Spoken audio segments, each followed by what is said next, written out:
And hello, everyone, and welcome to the final Shaken Not Heard of 2021. I am your host, Elliot Serrano. There's my co-host, Dave Pino. And Dave, can I tell you something? Yeah. For some reason, I never thought we'd get to this point. That we actually did every James Bond movie. Yep. We went through all of them. I think we started at the beginning. It started a little rough.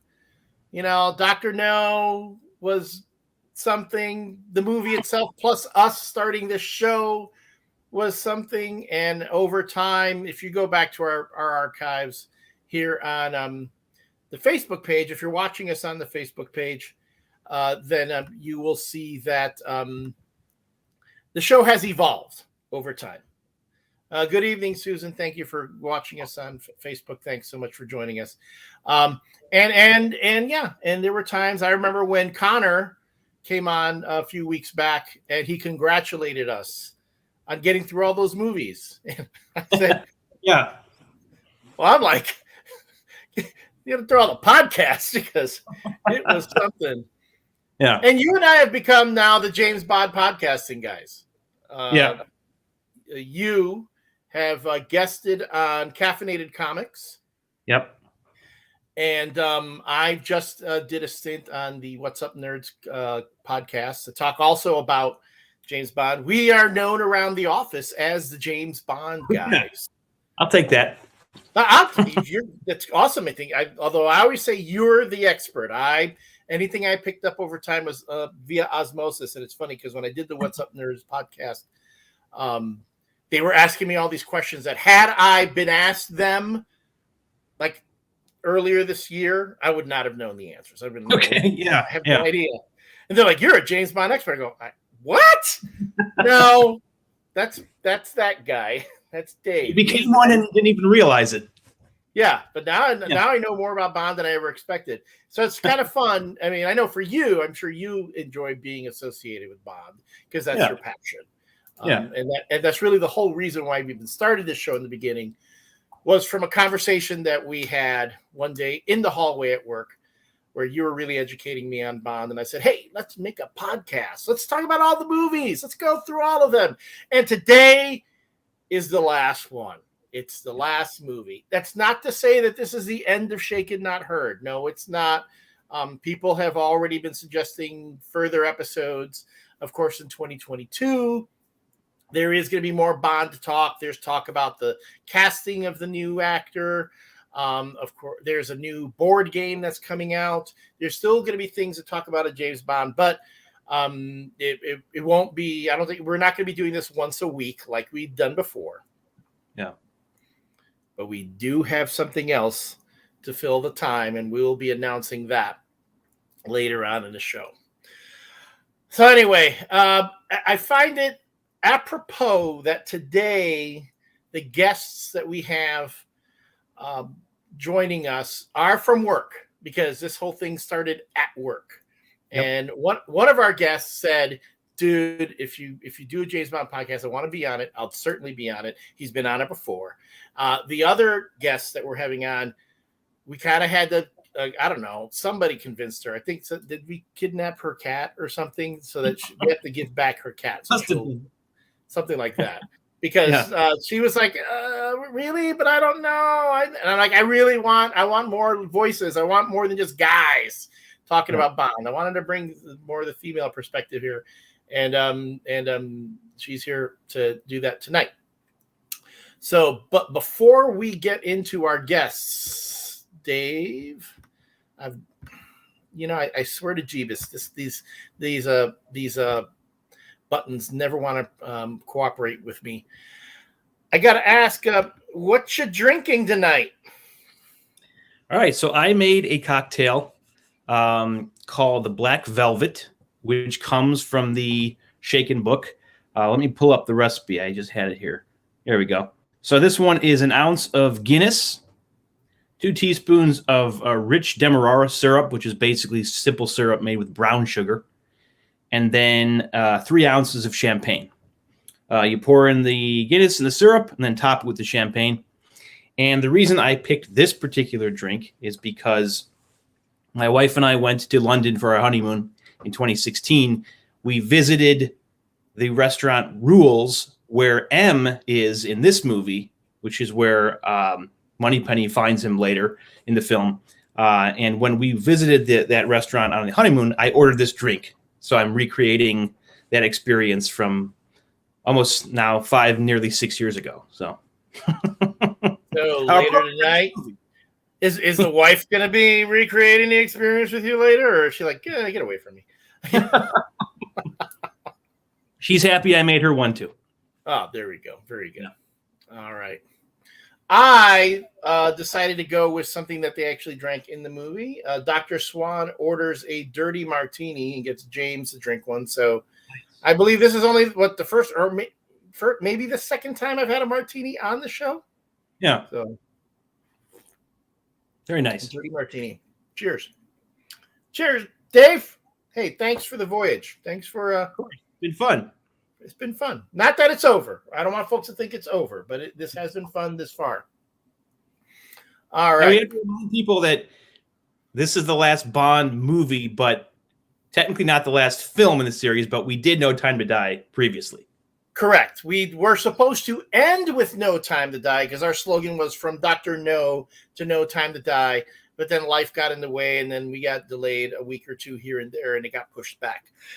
So if you want to see our No Time to Die episode, it's on here on the Facebook page, or you can go on the YouTube page. Unfortunately, Twitch only keeps like the last 2 episodes. So if you're watching us on Twitch, we just need you to you can go over to our Facebook page, facebook.com/ShakenNotHeard, or our YouTube page, which is youtube.com/C/ShakenNotHeard. And then while we're at it, I'm just going to throw in our Instagram account where we've been throwing in. I throw in funny images, things that I think are funny. I believe in 2022, considering this role I've been on, putting up all the James Bond, Indiana Jones images. We're going to make the first episode of 2022 the James Bond, Indiana Jones connection, which we already have guests lined up for, and I have a giveaway lined up for it as well. Nice. A real giveaway, like a solid thing you can hold in your hand, not just a digital file like I've been offering in the past. So NFT? Yeah, no NFTs. It's a real deal. All right. Hey, Lehman, thank you. Thanks for joining us. Lehman is, what are you drinking, Lehman? Iced tea tonight. Stirred, not shaken. Hey, nothing wrong. You don't have to be a real drinker. You know, some folks can't. Some folks don't want to. Hey, we respect that. By all means. I'm on a show every Friday called Whiskey and a Cookie, where it started off us drinking whiskey with different types of sweets, and then went on to other things, and half the time I'm having a Diet Coke. Nothing wrong with that. We welcome you being with us regardless. All right. I want to bring in our guests before we move on to talk about the film. First off, he is pretty much a regular on the show. We know him as Dr. Primiano, or Dr. P. On Twitter, he's known as Dr. 100. And let me tell you, this dude's got a following. Mark Primiano, welcome. Hey, guys. I realized today that I am the Tom Hanks of this podcast because this is my 5th time as part of it now. You're the 5-timers club. 5 times. Like, I thought it was just 4, and then I was talking to my one buddy as he was dropping off keys so I can cat sit. And I was like, holy shit, I've done this 5 times now. Well, yeah, we wouldn't keep having you back if we didn't love you as a guest. I have a blast. And today's shirt was chosen because of the title of the movie. There we go. Very nice. There we go. Let's see. Oh, Patty of Whiskey and a Cookies wants to call. A drinking delirium. That's what would often happen on Whiskey and a Cookie. Susan, on the other hand, is having coffee. Just coffee. No worries. That's all good. We had Chris Ranji was only drinking coffee when he was on a couple weeks ago. And then our other guest, because I quite frankly think this show has become a veritable sausage fest. I wanted to Get some more. We've only had one other female guest on this show. Why are female guests so hard to get? To talk about James Bond. We had two. We had Rachel, and then Rachel. Well, the other way around, but yeah. I'm sorry. But Avriel didn't talk about Bond. She came on to talk about The Rock. That's true. Yes. So, yes. Hey, Gwen. Thanks for joining us on Twitch. Yes, in the coffee club. I like that. Maybe we'll make that a new segment on the show. Not necessarily what you're drinking, but we can make it a coffee segment. So thank you. I like that. But anyway, I digress. Our female guest for tonight, we know her. I know her as formerly from The Drive 97.1. She is a film student, a music buff. Definitely going to have her back when we talk about the Bond themes, but also she does a lot of good stuff for us at the company that we work in, but I'm not going to mention it because I know she's got stalkers. Lizzie Sebastian. Hello. Hey. How are you? You just do an appearance this past weekend and one of your stalkers showed up? I did. It's true. Yeah. But it was less for me and more for The Drive. I was just collateral damage. Yeah, but still, that's what happens. Yeah, it's true. Before I get away, Dr. P, what are you drinking? I've got a Blizzard. It is bourbon, cranberry, simple syrup, and lemon juice. And it's in my Guild of Calamitous Intent glass. I've got Venture Brothers Rocks glasses because I went with the Venture Brothers equivalent of SPECTRE in that it's a group that is evil. Nice. You can see part of it. The drink is obscuring the rest of it, but very nice. Are you imbibing anything tonight, Lizzie? No, I have a water, but I moved it out of the way. So you're free to guzzle on air. We don't mind. We all do. It's like away from me. But I do have this. You'll recognize this.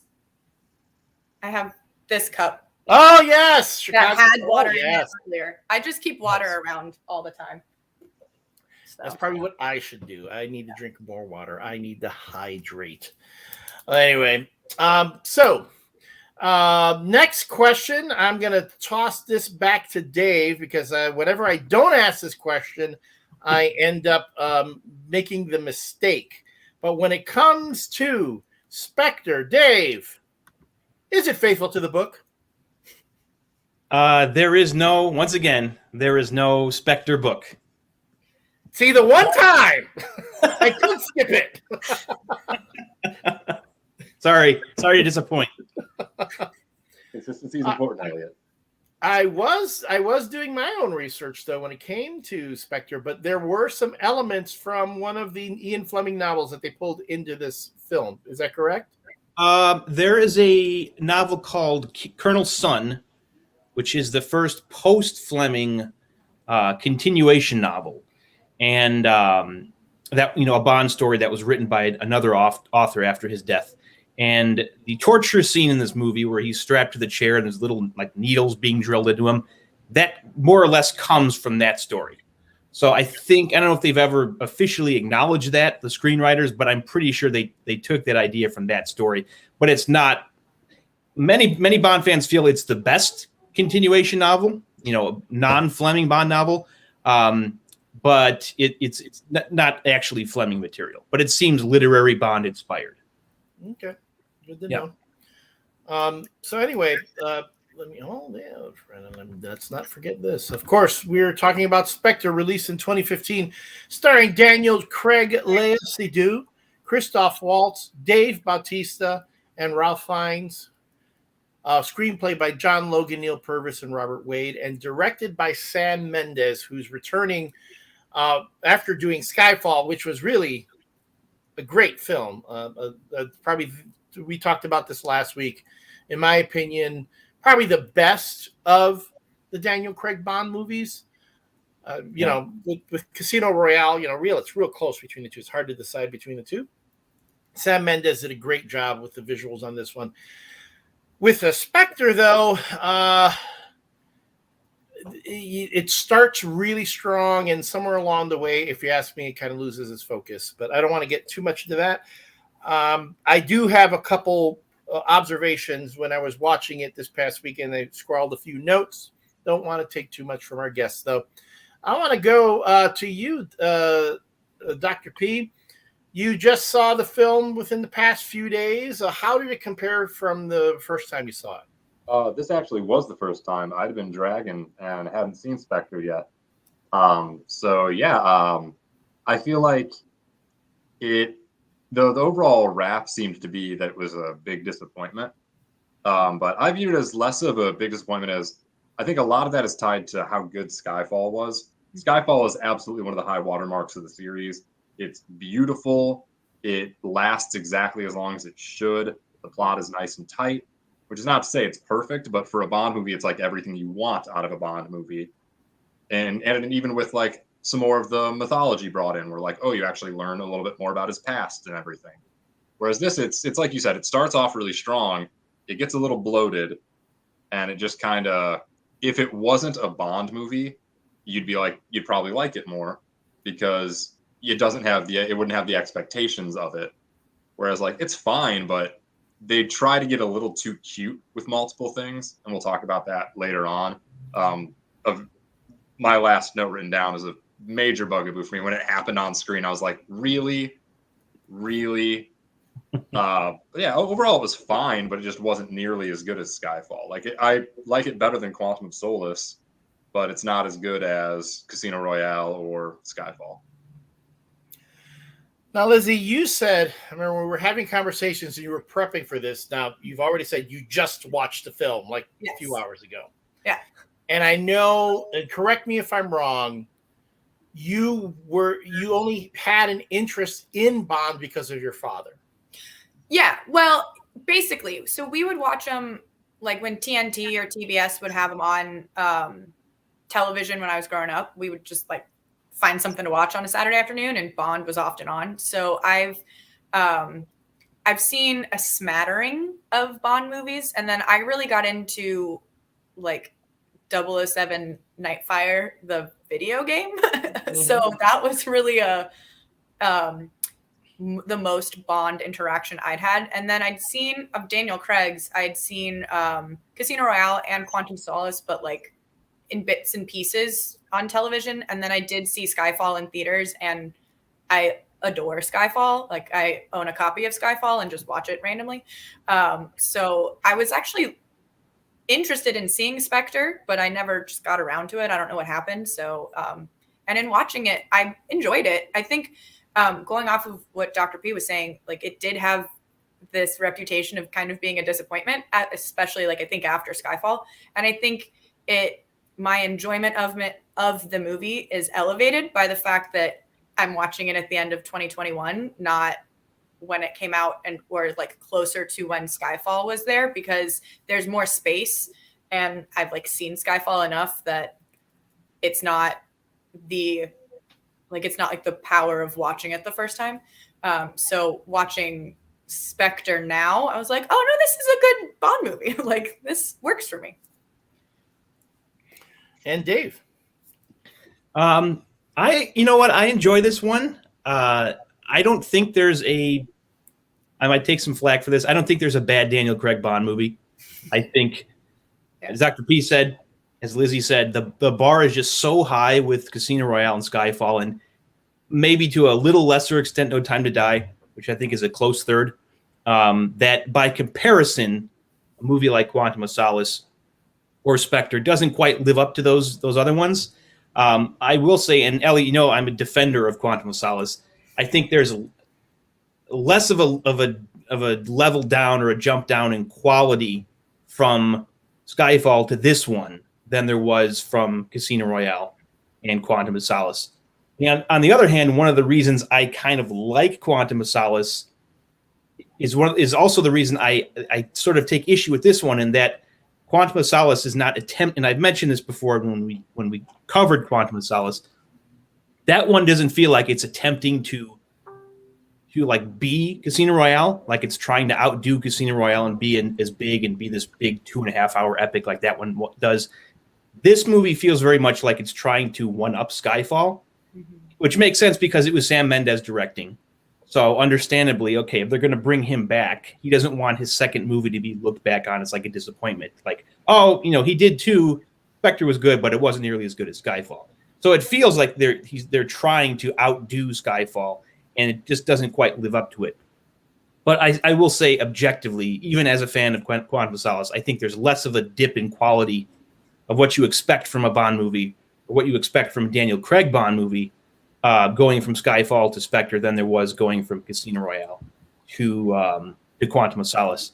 One of my biggest problems with this movie, and I don't know if any the three of you noticed this, there's this, and I'm certainly not the first one who's noticed it amongst Bond fans. There is this weird like yellow tint on the entire movie that first of all, Skyfall we talked about is the best looking Bond movie, I think, far and away. It's just a beautiful looking movie from start to finish. This one is not necessarily it still has a lot of good visuals and really interesting selection of locations where you go from one spot to another, and it really feels like a change in locale. But you can find these clips on YouTube where there's a guy who color corrects the movie, and you see a side-by-side shot of the finished film and then the color-corrected version, and it's like there's like a yellow tint on the movie. And I know that becomes like a thing a lot, especially since it was in Mexico.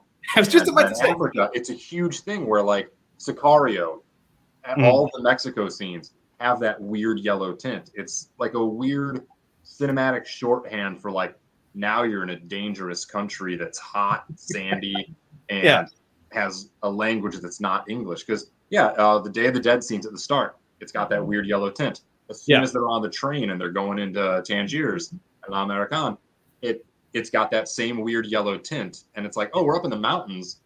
Nope, fine. Oh, we're in London. Nope, normal. Oh, we're somewhere non-white, weird yellow tint. Yeah.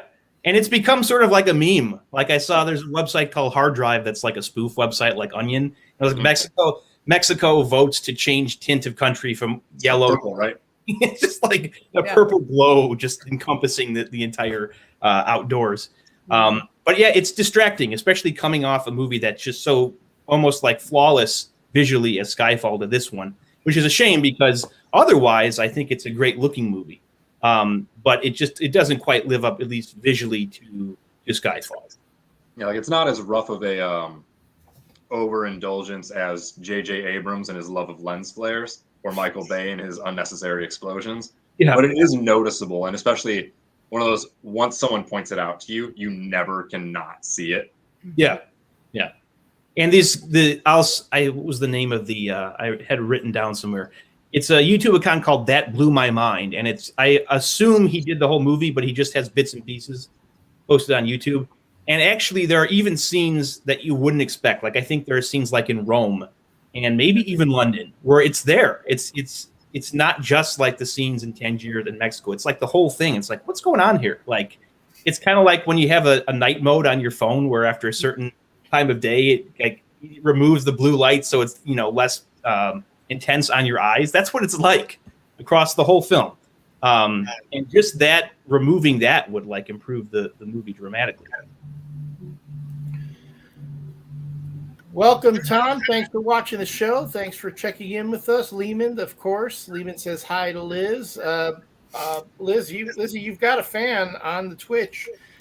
Gwen 10 Alien Force calls you the queen love of their existence. Yeah, she's my former roommate and best friend. So not a stop. Okay, there we go. Thanks for the clarification there. She's being supportive and checking out what's going on. So that's great. Thank you for being on here and joining us it's don't worry. Dave's friend Chris had his whole family on like one show a while back. Even his dad checked in and said, "Don't pick on my boy," because I picked on him last time. Aside the cinematography and the shooting, the framing of shots, and I remember in the very beginning, you had Sam Mendes just fell in love with tracking shots, just long tracking shots where you're following James Bond through the Day of the Dead celebrations going into the hotel. Mm-hmm. He's with the woman who thinks that she's there to be seduced by James. No, he's there to get a better vantage point, to take the shot, to assassinate some dude. You leads to yet another tracking shot, which then leads to the helicopter fight and blah, blah, blah. I will say, though, all that aside, outside of the technical prowess that Sam Mendes has shooting a film, as far as the script and the story and the overall tone, this was the most James Bondish of all the Daniel Craig Bond films, if you ask me. Mhm. With Skyfall, when you get to the end, where it's kind of like the end of the origin of James Bond, because you finally have Moneypenny at her desk, M is in his office with the padded door, Bond is reporting. The only thing that was missing was him throwing the hat under the coat rack. Yeah. But it set that. And then you go into Spectre, and you've got Bond having, a funny back and forth with Q. You've got the henchman, finally, the big burly voiceless henchman that you will see Roger Moore constantly dealing with in his films. Daniel Craig even wears the white tuxedo with the red carnation, like Sean Connery. Yeah. It seemed like Sam Mendes was going, okay, we're going to throw in even more Bondisms here because we're finally bringing back Blofeld. Yeah, and we're even going to give Christoph Waltz the exact same scar that Donald Pleasance had in the early Bond films. But something happened in that it just felt so different to me. Was it bad? I mean, I think the first time I saw Spectre, I wasn't picking up on all the other Bond isms.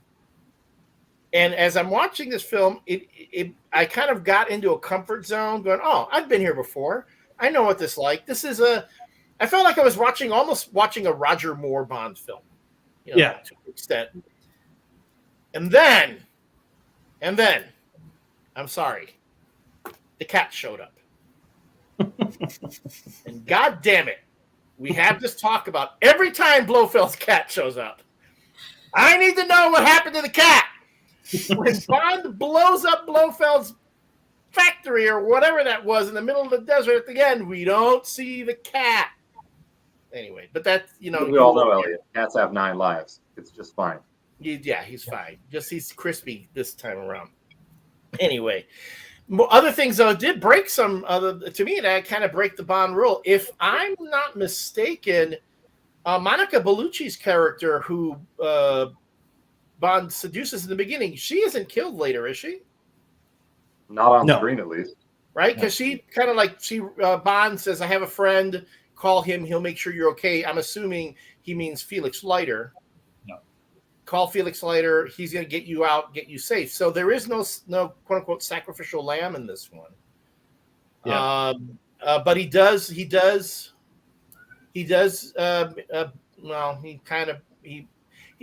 really make it with Madeline Swan until the very, very end. During the movie, there's no kind of romantic entanglement. She's constantly the train, when they're on the train after they throw Hinks off the train. Yeah. What did it happen? Did something happen? Yeah. Yes. Okay, you're right. Well, it's now their romantic dinner. Mr. Hinks shows up. They have the really long, protracted fight. Right. And then they're both so horned up from it that, as so often happens when an assassin attacks you on a train, you're just like, oh, we gotta go. Or all revved up. Yeah. Or when you're on the red line. Yeah, we've all been there. But again, that was another Bondism, a fight on a train, which happens, in the Bond films. And then somebody explained to me where they got this luggage. She is escaping from these evil guys who are trying to kill her at her institute, and they were on the run. Where'd the luggage come from? I'm just curious. So anyway, those are sort of my nitpicks there. Lizzie, let me kick it over to you. What were some of the things, like, as you're watching this film, you were like, oh, come on, really? Okay, well, to go back to cinematography a little bit, there were a couple scenes that it was just too dark. I was just like, I get it, but also I can't see what's happening. So that was a nitpick for me. I have that pick with a lot of movies these days. They just feel like if it's a dark tone of the movie. They need to make it visually dark, and I don't agree with that. But I am not, I'm going to say this, I'm not a Bond aficionado. So I didn't know that they were bringing back a character.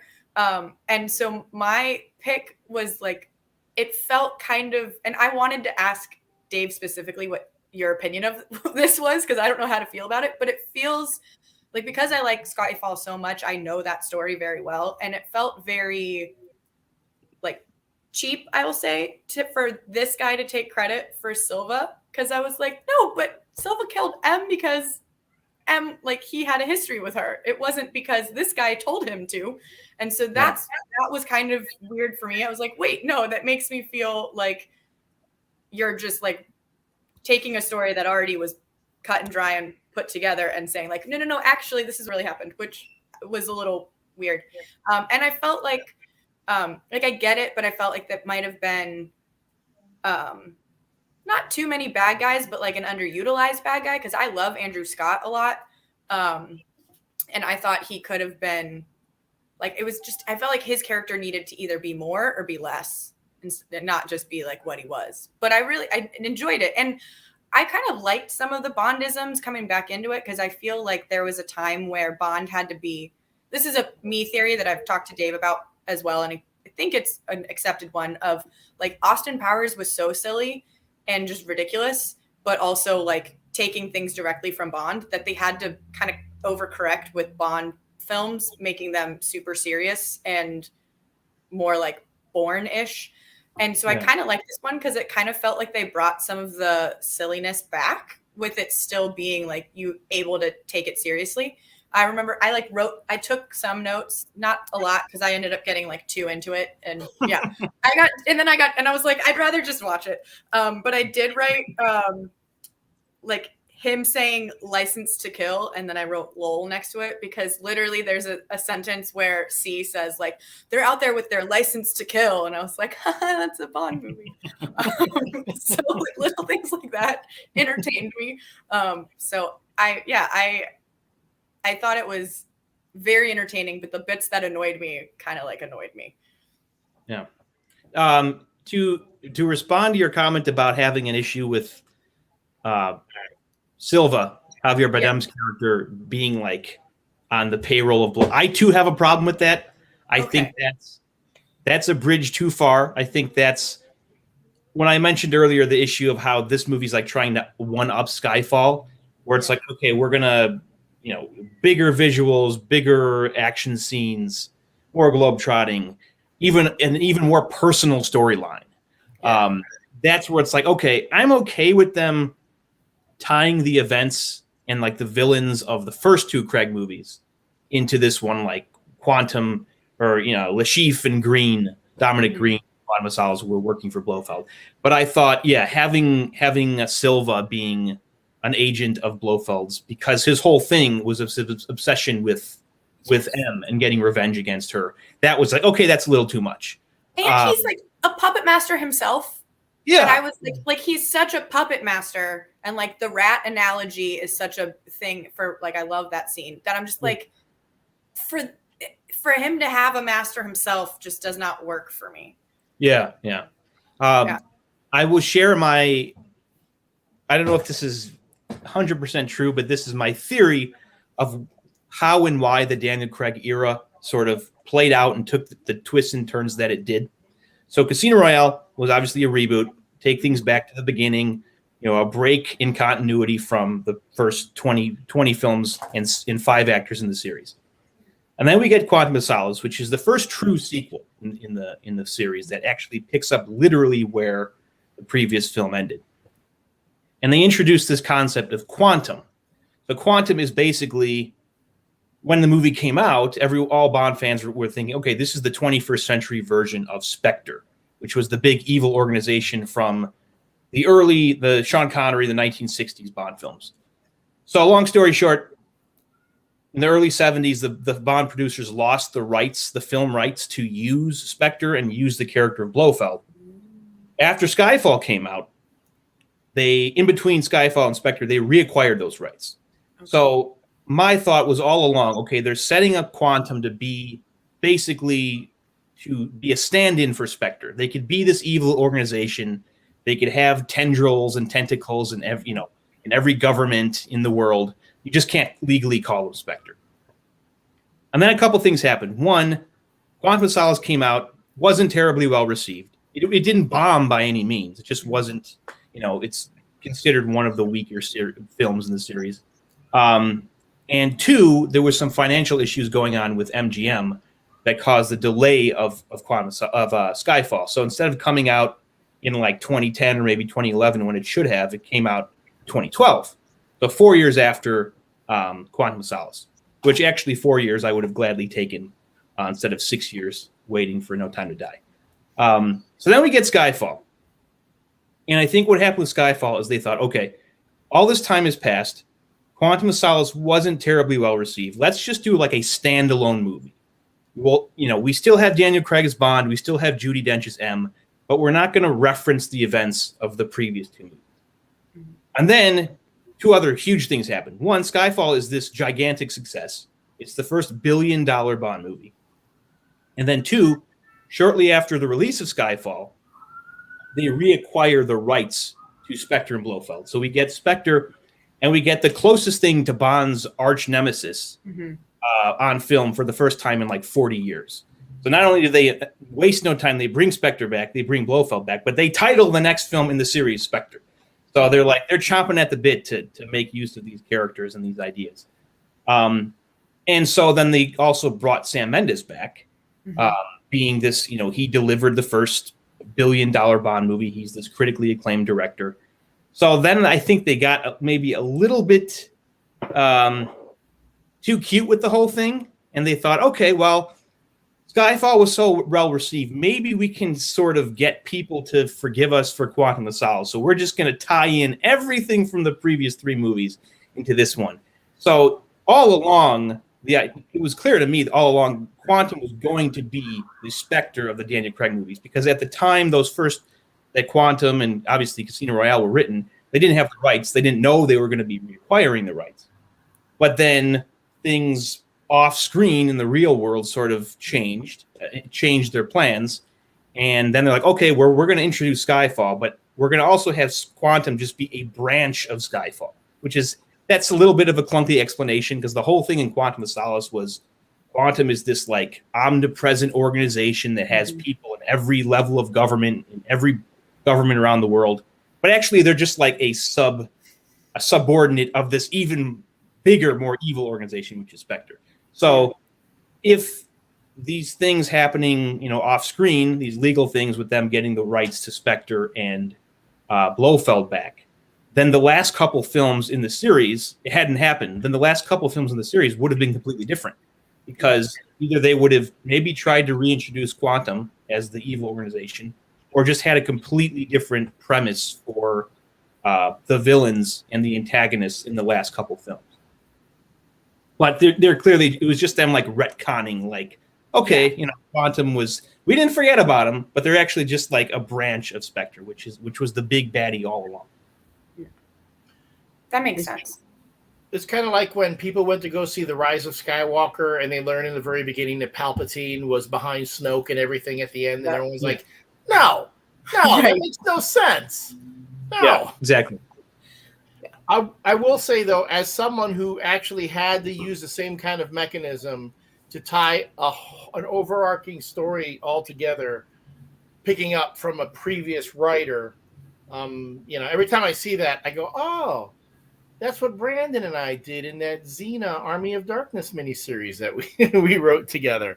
You'll have to read it. It's really, for all the folks who've read my work in comics, you would get it. That means like 3 of you out there would get it. Anyway. So we're talking about how Spectre tried to pull everything together. Dr. P, what were the things outside of what Lizzie and Mark and Dave have already said? Were there any dead spots for you? You're like, I don't know. I want to start with something I actually really liked when they tried to pull it all together was in the opening credits, that there were the little moments from the past movies. And it's like, oh, you see Silva, you see Ava Green dying. Like you see all these beautiful little moments that were key things up to that point in Daniel Craig's Bond legacy. I really liked that. That did a lot for me because it was a nice, easy way to be like, hey, remember this, without ham-fisting it too much into the plot and just being like, here's an exposition dump. It was like, no, this is a clever way to use the opening credits to be a quick reminder of like, hey, here's big bits that have happened over the past decade in these movies. And I liked that a lot. The moment that legitimately made me groan watching this was, oh, Blofeld is Bond's adopted brother. I was like, are you fucking kidding me? Like, they tried getting way, and it's just when my buddy came over to drop the keys off today, we talked about this. He's a big Bond guy too. They got too cute. Mm-hmm. They got too cute with this movie and tried to tie too much together. And it's like, it's okay for some things to not be all perfectly related to the plot. You can have loose threads. That's life.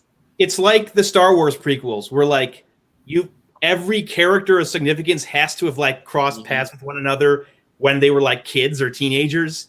Yeah, Darth Vader built C-3PO as a child. It's like, no, this is ridiculous. Like, yeah. But yeah, just to straight up be like, he's like, wow, Bond really seems to be obsessed with this name from his past that has never been brought up at any point in the plot. It's like, oh yeah, the main evil guy is his adopted half-brother who then killed his adopted dad. And you're like, what? Yeah. It's just a bit too much to be like, you didn't need to do this. This didn't need to happen. Like, you could have just had Blofeld be evil and not make it, oh yeah, it's personal. Like, it was a bit too much for me. Bond felt really gross when he seduces Monica Bellucci, because it's like, you went to the funeral and like instantly we're just like, we're gonna have sex. We are going to have sex. It's like, her husband just died, you fucking pervert. Like, and he killed him. Yeah, and you killed him. You murdered her husband and show up at the funeral to be like, so, you're in danger. That feels very Roger Moore to me. Yeah, it was like if Roger Moore was like way more gross. Like Roger Moore, there was always like a little bit of a wink to it. Yeah. This was just like, ew, I don't like you. I don't want to cheer for you. See, that didn't bother me because I thought what they were trying to convey was that they didn't love each other. That they like maybe even hated each other, and it was all for show. Well, like when she says, "Can't you see I'm mourning?" He says, "No." Yeah. Like, yeah, it was all for show, and that you're these powerful people, but you have to have this marriage thing to keep up appearances. That's how I read it. Yeah, it just felt gross to me. It was like unpleasant. Yeah. Well, he does say you hated him, and she doesn't deny it. I mean, so yeah, that was them trying to kind of throw in a justification for the whole thing. A little weird was like in the intro to Mr. Hinks, Bautista's amazing henchmen, like maybe a top 5 henchman in the entire Bond series.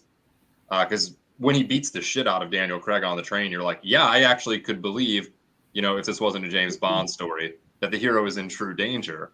It's like I wanted him to do a Batista bomb. I love wrestling, and I kept waiting for him to do his signature move and just power bomb James Bond through a table. Like, I would have died laughing. But his intro, when he's got like what looked like $50 for thumbnails, and he pushes in the dude's eyes, and then that's never a thing he uses again. Yeah. It'd be like if the intro to Jaws, you see him do something really cool with his mouth, and then the rest of the time Jaws is on screen, he never uses his teeth again. It's like, what was that about? Like, I kept expecting it to be involved in the big fight. Nope. You don't even see his thumbs ever again. Just weird, unexplained, metallic thumbnails poking through a dude's eyes, and then nothing. Yeah. And when you say Jaws, you mean the henchman, not the shark for the Steven Spielberg film, right? No, that would be Bruce. But it would also be funny if the shark from Jaws didn't use his teeth once and never again. Only with his tail and thrashing. Yeah.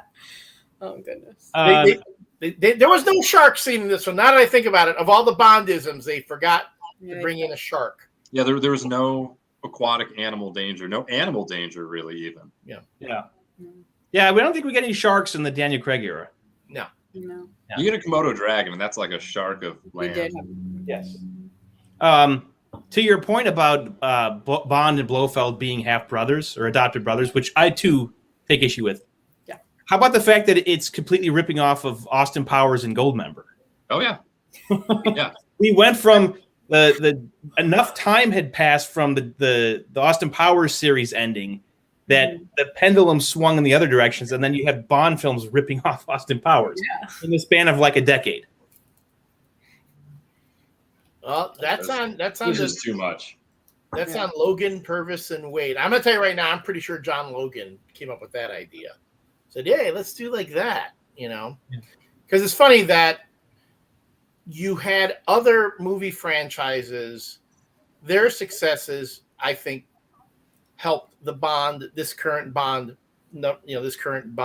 continuity take place. We've talked on previous shows about Batman Begins. Made people very okay with the idea of there being yet another Bond reboot. And Dark Knight Rises, I think, got people okay with the idea of No Time to Die. Where you can have that particular portrayal of the character have a complete arc with a beginning and an end. And then, you can bring the character back again with someone else. Yeah. Speaking of the script, you guys remember back in like 2014, there was that Seth Rogen and James Franco movie, The Interview, that was about them, like going to North Korea. Yeah, and it caused a lot of problems, and then they had to release it on like YouTube or something. Yeah. So one of the big things that came out of that is that North Korean hackers like leaked a bunch of Sony emails between Sony executives. Yeah. And one of the biggest thing, at least personally for me, to come out of that was this script, a near final draft of the SPECTRE script leaked online, like over a year in advance of the movie coming. So me being who I am and having no self-control when it comes to Bond, I of course read it. Yeah. And it was one of the reasons. I mean, I like this movie, but I found it disappointing because there were things in that early draft of the script that they discarded or they changed dramatically for the finished film that I thought were like downgrades in terms of what was in the script. One of the big things is the scene when they're in Austria and Q is being chased by those henchmen on the ski lift, and then he gets away and he gets back to his hotel. In this early draft, they actually capture him, so that when Bond and Madeline get to Blofeld's lair in the desert later in the movie, Q is being held captive there. And then there's this scene. The torture scene is different. Instead of him being strapped to the chair and getting the drills, going into his head, there is a torture scene that I believe was from an early draft of The Man with the Golden Gun, where Bond is strapped to a chair in a solar furnace. Basically, when the sun rises, it'll basically fry him. It'll get so hot, it'll like fry him to death. So they put him, of course, like Goldfinger, like every other big elaborate death scenario thing. Classic Blofeld. They leave him in this death scenario. Blofeld takes Madeline as his captive, and they leave via helicopter. Bond is slowly starting to fry, and then he realizes that Q is in like a jail cell right next to him, and Q is giving him instructions on how to remove his watch and like set the detonator, which he does. He throws the watch to the under the door, dividing the two rooms, blows up. Bond's able to escape, and then there's a really cool moment where Bond finds himself at gunpoint from one of Blofeld's guards, and Q gets a discarded gun, and he shoots the guard, and he kills him. And it's like, wow, they turned Q into a killer. And then Bond says, sometimes a trigger has to be pulled, which is a great callback to his line, Q's line in Skyfall. Like, oh man, that would have been so cool. And just to give Q more to do. One of the criticisms, I think, of the Daniel Craig movie is like this family unit of like M and Moneypenny and Q, like always being out in the field doing things. Whereas in the past movies, they had like their own moments. Bond's flirtations with Moneypenny in the beginning of the movie, Bond getting his gadgets from Q, and then you didn't really see him again till the end. I kind of like that they have more to do in these movies. This one and Skyfall, and especially with Q in No Time to Die, because they got really likable, talented actors in those roles. Not that the actors who played them, in the early films weren't, but I just think they're playing to their strengths because they know that they're really capable actors. And for some reason, I think Dr. P will appreciate this. The scene when they're in Rome and Bond is checking out all this during the car chase, and he's checking out all the switches, and there's the one that says atmosphere, and he hits it in New York, New York starts playing. In the original script, it was the song Spooky by Dusty Springfield.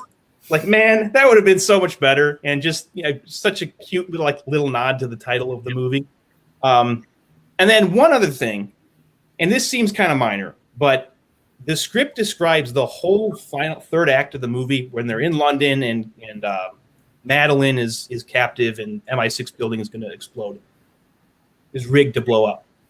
That whole scene is described as taking place during this like apocalyptic rainstorm, which I was thinking about it, that in like nearly 60 years and 25 films, there's never been a big action scene or scene of any kind in a Bond movie that was set during like a rainstorm.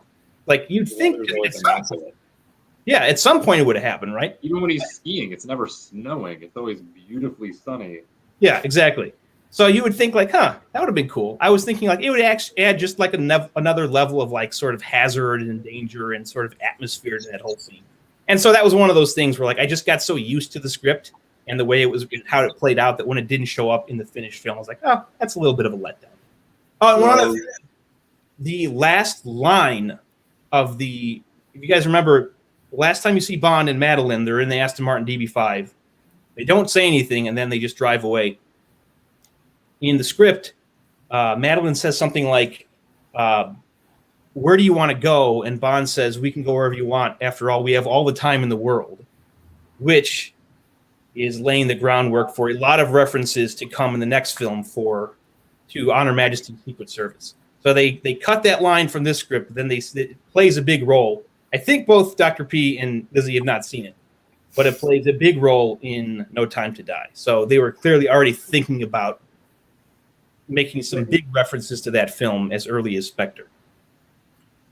Brad Hansen, a friend of the show, frequent guest, part of the Ultimate Bond cast, asks, question for Dave, did the early draft have C as Blofeld, or was Blofeld always Bond's quote-unquote brother? This draft, I believe there's two that actually leaked. One that I read, Blofeld was still Bond's brother. But one other difference is he doesn't actually reveal his name as being Blofeld. Like he uses a different name that was in the movie, I think Stockman. He doesn't actually reveal the Blofeld moniker until their final confrontation on the bridge. And I think at one point they actually considered Bond killing Blofeld, which would be like, okay, you waited 40 years to get Blofeld back, and then you're just going to kill him in one movie. And not that he has a big role in the next movie, but it's a good thing that they kept him alive so that they could bring him back for his appearance in No Time to Die. You would think that when they decide to have the reboot, that I'm assuming they're still going to have the rights to those characters. Oh, yeah. So you can do like a full, if we're going back to the basics with Bond again, we can bring Spectre back, we can recast Blofeld, we can recast all these characters and go forward. I did want to comment on one thing, because you were talking about that big fight at the MI6 headquarters. We talked about this in a previous show where we're like, wow, at the end of Skyfall, it's like we're dealing with a Bond who's past his prime. We never, he's all beat up, his shoulders messed up, he can't shoot straight. We never got a chance to really see him. And it seems like every injury and problem that Bond had, any limitation that he had in Skyfall, were forgotten in Spectre, because the dude is like shooting down helicopters. Yeah. He did it. And he takes out they pull him out of the van with the bag over his head, and he takes out those two dudes while he can't even see them. He manages to hold himself in a barrel rolling helicopter by arm straps. I was gonna say, like the first scene I really did enjoy it, and I thought it really put me in a Bond mood. But like the first scene, it took me like a minute to get into it because the first part made me think. Like my first thought was, okay, Dark Knight, because they did the like walk past and the walk. I was like, where is this going? And then there was like the long tracking shot, and then I got like secondhand anxiety from him just like walking on that rooftop. But I was also like, who is this guy who can't even like hit and who's just like casually strolling along as if he's got cat-like reflexes, who in the previous movie like was not cleared for active service, and then just like falling down through that roof. I was like, this is not the same James Bond. I had that mental thought of like, this guy has changed some since we last saw him, because this is not the Bond from Skyfall. Yeah, he like reverse aged. Yeah, but he's more reckless. Like that entire opening scene in Mexico is just Bond at his most brutal, just collateral damage for days, not giving a shit. Yeah. There's nothing sneaky, nothing stealth. Like, yep, I blew up a building. I almost crashed a helicopter into a crowded plaza full of normal, innocent people. Just like very blasé about it. And it's like, okay, this is a bit much. Yeah. It feels like Casino Royale, like the beginning Crank to 11, where he blows up an embassy. Let's just like shoot it through the roof this time.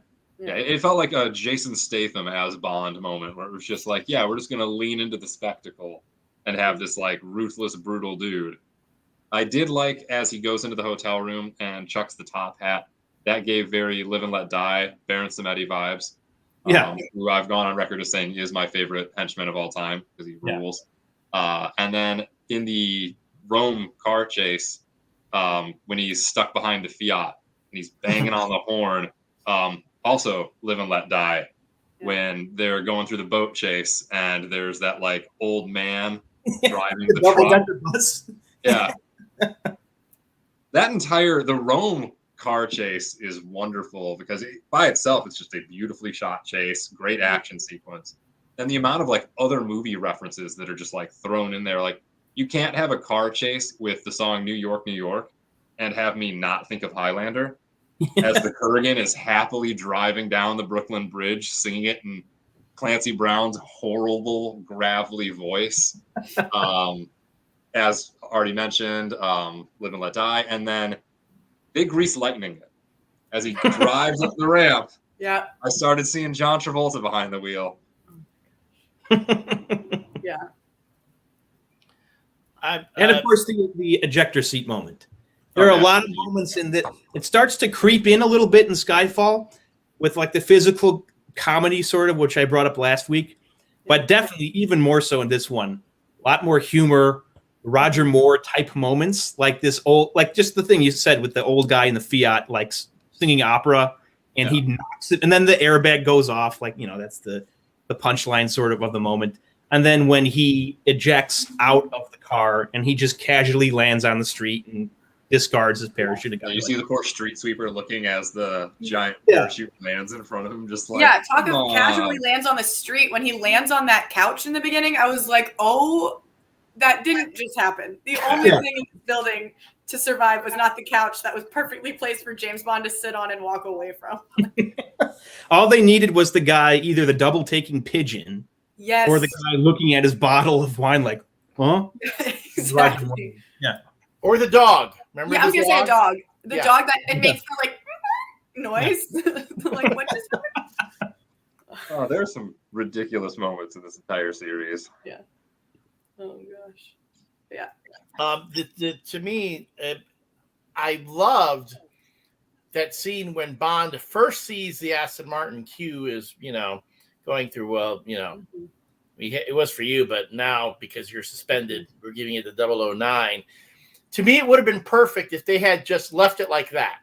Like Bond never gets to use that car. We see it for a brief moment, which would have revisited the frustration I had with the car in GoldenEye. Remember when we talked about this? When Pierce Brosnan had the nice car, but he never gets to really use it.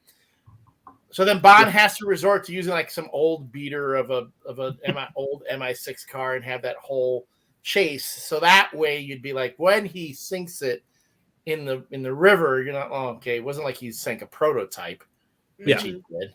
Which to me, I'm like, why are you running from this guy? You know, okay, you're away from all the SPECTRE folks, which, by the way, you're going to encounter again in the next movie, and yet not realize it. But you're running from Hinks when you could pretty much let's have it out, let's do it. But to him, he considers it a victory to get away, which seemed kind of weird to me. Yeah. I'm all about the theme song now. Yeah. I don't know, Lizzie, did you get when I did?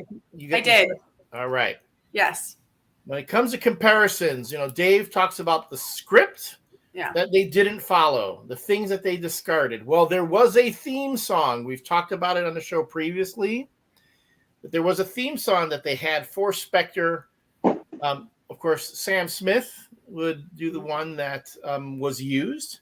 It was one by Radiohead. That I guess Radiohead, I think they took a break in their tour to actually get in the studio and write this song and put this song together, which ultimately was rejected because it was too dark. I'm going to tell you, the more and more I watch it, the more and more I watch it, the more and more I wish they had used it. Lizzie, you're the big music buff. What did you think? Well, and this is, if Katie's still watching, Gwen 10, she knows this about me too. I think Sam Smith is a very talented artist, and nothing against Sam Smith, but not my cup of tea. So this song never really did much for me. And at the time it came out, I personally thought it was like they did win the Oscar for it again, but I thought that they were just like, oh, well, we won the Oscar with Adele's Skyfall, which, to be fair, I adore. So let's do that again. And it kind of feels like what Dave was saying about the movie itself, of trying to like one up Skyfall, but Sam Smith's never going to one up Adele. I'm sorry. It's just fact. And it just felt like a release of the same song, but just for the new movie. So I was never a big fan of that one. And so I did listen to the Radiohead version, and it doesn't necessarily, like, I only listened to it once or twice, but it doesn't give me like Bond vibes necessarily, but it's not a bad song. And I think it would be a better choice if they did add, like, one of my favorite things about Bond themes is, like, it's a Bond theme. Like, it's Adele singing, but it's a Bond theme. And like, one of my personal favorites that I've spoken to Elliot about is View to a Kill by Duran Duran. And it's like, that's a Bond theme. It's a Duran Duran song, but it's a Bond theme. And Live and Let Die is a Bond theme. But I don't think that the Radiohead one is there yet. Like, I think they could have done some production to make it more of a Bond theme. But if it had gone through that workshop, I think it would have been I would probably have enjoyed that more as the theme song. Yeah, I think we've talked about this before, but I think that's what happened with the Billie Eilish song for No Time to Die, where when I first heard it, I was like, doesn't feel really Bondish to me. There's something, I can see what she's going for, but it doesn't feel like I need to see it over the credits. Mm-hmm. And then I saw it over the credits, and then I heard it again, and I swear they did something to it, as you said. They did something to the song. They alter it also slightly to make it feel more Bond-ish. Yeah. And had they done that with the Radiohead song, again, the more and more I listen to it, I'm like, man, this would have been something. I think they just spend too much. Thorne, I forgot his first name. The front guy for York. Yeah. York. They spend too much time getting to the first verse. Yeah. So if you watch the fan film where someone took the Radiohead song and they put it over the actual credits, right? Yeah. But they had to say they had to change the song a little bit, to make it work. The intro is too long to be a Bond song, to be honest. Like, you gotta give it a couple seconds, but kind of get into it, and then. Well, let's see. Gwen 10 Alien Force is back. She says, unpopular opinion, No Time to Die has the best New Age Bond song. It's growing on me. I'm going to tell you, that Billie Eilish song is really growing on me. The more I hear it, every once in a while, I'll ask Alexa to start playing the No Time to Die soundtrack, and it's at the end. And I mean, I hate to say it, I'm kind of a Billie Eilish fan. Maybe I'm a little old to be a Billie Eilish fan.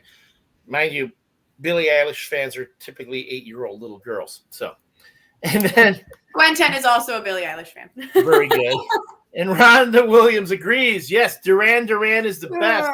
I will tell you that Live and Let Die and View to a Kill are my top 2 Bond themes. Yeah. Live and Let Die is number 1 for me, just for me, because that's the first Roger Moore Bond. It's the first time I heard Paul McCartney and Wings.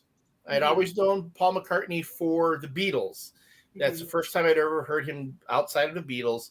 And it's just and the credit scene, the way they do it is really cool. And then Duran Duran, awesome, also awesome because of the story behind it, where I guess Simon Le Bon went to the producers of Bond at a party and said, "Look, we'll do a song for you because the songs you've got going right now suck." So, and they did right from that first. Those first keys, it feels like a Bond theme song. I did want to punk you and tell you that my favorite Bond song was Guns N' Roses' cover of No Time to Die, but I also didn't want you to think I was serious about that for like even a minute. But that would have had some serious repercussions on our. I was like, yeah, I didn't want you to murder me. So you worked with Dr. Shadell a little bit, right? I did, yeah. One time in surgery, I've told this story on here before, but Dr. Shadell, doctor we all used to work with at the shelter before he went off to open his own practice, very odd knowledge of music. Like his blind spots are huge. And we're listening to the radio in surgery one day, and the Guns N' Roses cover of Live and Let Die comes on. And he just looks up from the dog he's spaying and goes, "This isn't Wings." And I had to put my scalpel down because I was just like, what? Like, no, this isn't Wings. Oh my gosh. I grew up in Florida, and there were 2 kind of like competing classic rock stations, and one was more like older classic rock, and one was more like people would fight you if you called it classic rock station. And I always could tell if I wasn't like looking at the station number, I could tell which one was on based on which version of Live and Let Die was playing, because it was like the Eagle was if it was the Beatles, and the Bone was the Guns N' Roses version. The Bone? Yeah, 102.5 The Bone. Yeah. Oh, do you want? My memory is like a safe, but their tagline was Bubba the Love Sponge mornings and Cowhead afternoons. 102.5 The Bone. Oh my God, it's crazy you should mention that, because I've heard about Bubba the Love Sponge. Bubba the Love Sponge mornings. Yeah. I have a bone, but I'm to pick with them because I would put them as my alarm, the radio as my alarm. And like every morning at like 6:45, not every morning, but like once a week at 6:45, I'd wake up to the end of Dream On when Aerosmith is yelling like, "Dream On!" And I was like, this is mean. You're doing this on purpose. And he probably was. I should ask Alexa to wake me up to Dream On every morning. I absolutely it's either that or Let the Day Begin by The Call, which is actually a good song. But with Sam Smith, wonderful voice. They have a fantastic voice, can belt it out, but it absolutely does not feel like a Bond song. No. Like even like some of the like GoldenEye or GoldenEye, like it screams James Bond. Almost every other James Bond theme song screams "I'm a Bond movie." And this one just kind of feels like something you would hear on a light FM station. I kind of got bored. Yeah. Like it's technically very sound. It's a very pretty song, but it just in no way makes me think this is a James Bond movie. Yeah. Dave, you would know. I mean, talking about the production and the score. I think Sam Mendes brought back his guy for the score on this. Usually the person who's doing the score for the film also works with who's ever performing the theme song. Was that the case with Sam Smith? I can't recall if he was involved, if Thomas Newman was involved in writing that song. Yeah, I'm not sure. Although it is sort of worked into the score a little bit. Right. Yeah, I just looked it up. He was not involved. Okay. But it must have been written early enough in the production that Thomas Newman had time to sort of weave it into the score. Because there's that scene.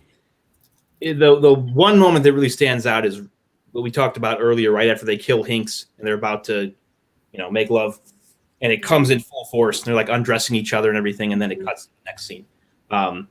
I think I have the unpopular opinion. I actually like this song. I don't like Sam Smith, or at least I don't like his vocals on this song.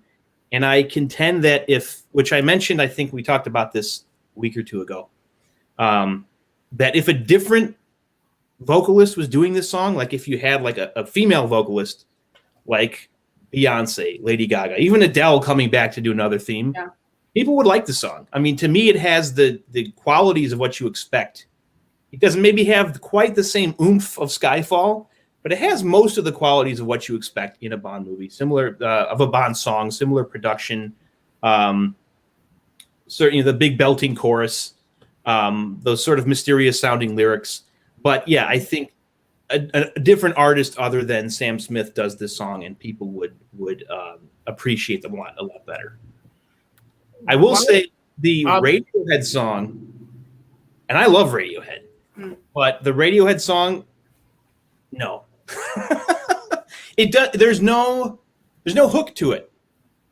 It's like a lot of modern day Radiohead that's just kind of very meandering, sort of. And again, I love Radiohead. I think that, well, probably not so much their last couple records, but it's very modern day Radiohead. And I mean, these songs are also not meant to just fit with the film, but also, be radio hits and get a lot of airplay. And that's a song that I just can't imagine getting a ton of airplay on any radio station. But as its own thing, as a Radiohead song, it's great. I can't see it working as a Bond theme, even overlaid over the actual opening credits. I don't think it works. That's okay. You're allowed to be wrong from time to time. That's fine.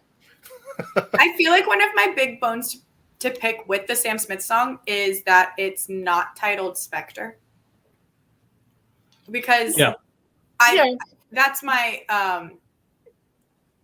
because it is supposed to be promotion for the movie. And so the fact that it's like, I forget that they did a Bond song because it's not Spectre by Sam Smith. It's written on the wall. Writing's on the wall. I think it's only half of them wind up having the name of the movie. I know, but the good ones do. Nobody Does It Better, a top 3 James Bond song, is not the name of the movie. Well, you know my name. You know my name for from Casino Royale, but the other thing too, but you had Chris Cornell singing that. I mean that made that work. But Quantum of Solace was the another way to die with Jack White and Alicia Keys, which we've said kind of doesn't really work. It doesn't. You would think putting those two together, and I'm telling you, the moment you get the first of Another Way, it feels like a Bond song. You're like, oh yeah, but then the vocals start, and then you're like, oh, whoa, something's not happening here. Yeah, their voices don't mesh well. Right. And a correction, I want to say, Sam Smith is a non-binary, so we should always refer to Sam Smith as they and them. So out of respect to that, if we certainly want to make sure that we're sensitive and respect that to folks who are aware of that and know that we don't want to feel like we are disrespecting that. Lehman Allen says, of course, thank you, Lehman, for chiming in. Yeah. In my opinion, A View to a Kill is a really hard charging and strong song. It's a really tightly paced Bond song. I like it a lot. I'm telling you, I've got the best of the 2 songs on the Duran Duran best of View to a Kill, boom, and then Electric Barbarella, boom. Hit me that. View to a Kill's in the beginning, Electric Barbarella's near the end of that album. Get me through. Those are actually really good either songs to run through or to work out to. Pretty good. And another Bond song that does not share a title with the film it comes from that I know Elliot loves is All Time High from Octopussy. Oh, running jokes. Oh my God. It's funny, Lizzie. Tell me if you've ever experienced this. Mm-hmm. You're listening to a playlist, Okay. and something just so like it doesn't. You're like, this cannot be a part of this playlist. This doesn't sound like it belongs here. When I played the James Bond theme playlist, when All Time High comes on, I'm going, Alexa's screwing with me. It changed playlists on me, and yet that movie, that song is still better than Die Another Day. Sometimes Spotify will do that to you. I had D&D battle music going a year or two ago while running a game, and then The Baby Elephant Walk by Henry Mancini came on, and so we're in the middle of like a really tense fight, and friggin' do, and we all just like turn and look like, what is that? Like, what just happened? Yeah. You got to turn that setting off of. Curate my playlist. That was like the week that setting hit. Oh, fair. And I was like, what is going on? Like, this is not from this playlist. It's the worst thing. It's instrumental. I was like, in a very different way. Yeah. Yeah. It's my least favorite feature. I know some people like to have the music continue playing, but I curate my playlists very specifically.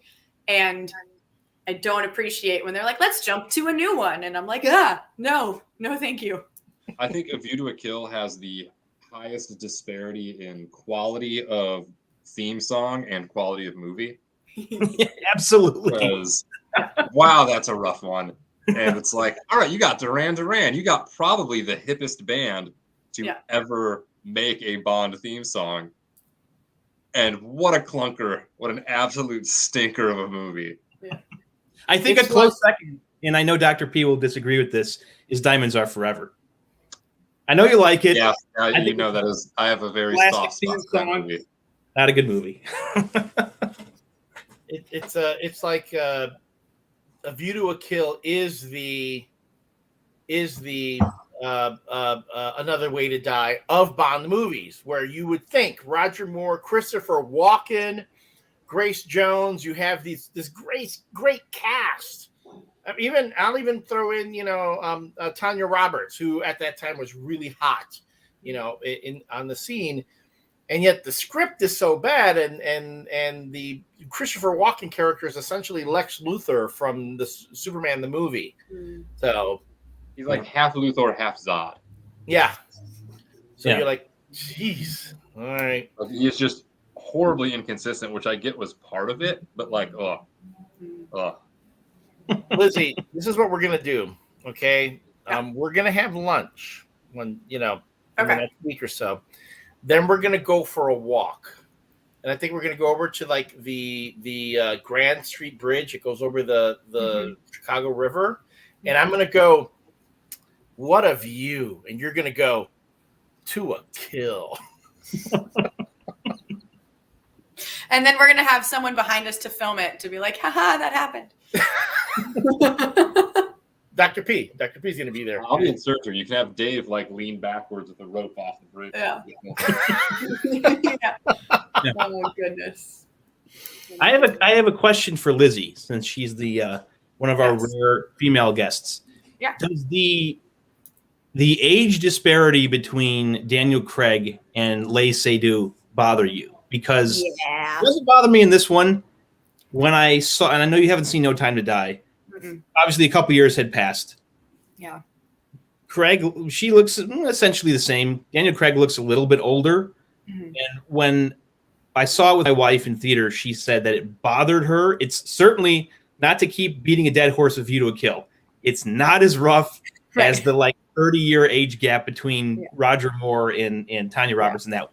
But I was wondering, as another woman, how you felt about that. Yeah, I just kind of had to chuckle through the whole thing because I know the whole thing felt ridiculous, to be honest. Because she says, I love you. And he says, I would never not know your eyes or whatever after knowing each other for 2 days and boning once. And I'm just like, okay, she didn't like you until 20 minutes ago when you're on the train. Like, what do you mean? So that's where I'm just like, and then it did just feel like she could have been younger. I'm sure that they were like, well, at least she's not the youngest person we've ever cast in the role, but she did it. Especially, it really hit me at the end when they're driving off in the car together that I'm like, oh, okay, all right. It's like, especially because Skyfall is such a movie that I love, and as we were talking about earlier, he's so like old and decrepit. Not old and decrepit, but he's like past his prime, if you will, for a MI6 agent. Yeah. And like that's part of the point of the movie is that he's not cleared for action. And then he's in this one and he's doing all that stuff, but he's also like in his like cool old car driving his hot young chick away. And I'm just like, okay. But it's also Bond, so you kind of go into it mildly expecting that. So Bond is like the midlife crisis film series. Yes. Yeah. Where it's like, I'm getting older, and so is he, but he's still physically capable, smart as a whip, banging hot chicks while drinking too much. Yeah. There's a lot that he just needs to be driving a Camaro if this is American. And it would be like, hell yeah. Yeah. Blasting Steely Dan. To compare and contrast, though, this is also one of the rare Bond films where there is a Bond woman who is older than the Bond actor. Monica Bellucci, I think, about 4 or 5 years Daniel Craig Sr. I was going to say, I didn't know where it was going. Obviously, I hadn't seen the movie before, but I was interested because it did kind of seem like they were setting that up to be. I mean, I know that he kind of like goes through his ladies, but I thought that would have been an interesting because she was the wife of the person that he killed. She could have had the intel. They didn't necessarily, like, I didn't see it coming that she was just there for that moment. And so I was kind of interested to see where that would go.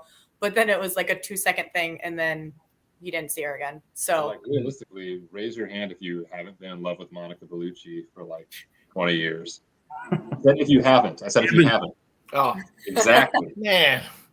It's funny because she was constantly being rumored as a Bond or suggested as a Bond woman going back to the Brosnan years. And it was like one of those things that you always felt would be suggested but never actually happened.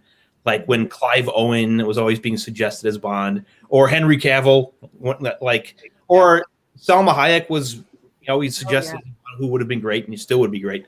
But then it finally happened, and she just has such a small role. Like, it almost feels like, man, you could have done so much more. I mean, she leaves an impression in her minimal screen time, but you felt like you could have done a lot more with her.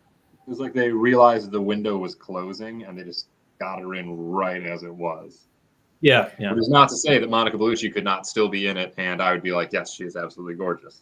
As I said, she always is. I have a movie that is her and Clive Owen, because Shoot 'Em Up rocks. Yeah. Everyone should see it. That's the closest to her being like a main Bond girl. Yeah. Without it being an actual. Gwen 10 Alien Force chimes in. Make a not cleared for action joke on his dating life. Gwen, you just did. So thank you for that. That was actually a thing I was reading when I was doing my research on this was they had they wanted Viagra to be in his medical records because they did the math about with how much he drinks. And on average, it's 64 drinks a week, which Jesus. Jesus Christ. Like even at my like hardest drinking undergrad days, I don't think I was putting that. And they're basically like, yeah, you're going to have put so much booze in you that without pills, you're not going to get it out of the holster. Hey! The safety is permanently going to be on if you're drinking 64 drinks a week. He also, according to the book, smokes 70 cigarettes a day. Yeah. Yeah, like that firing pin has long since been removed.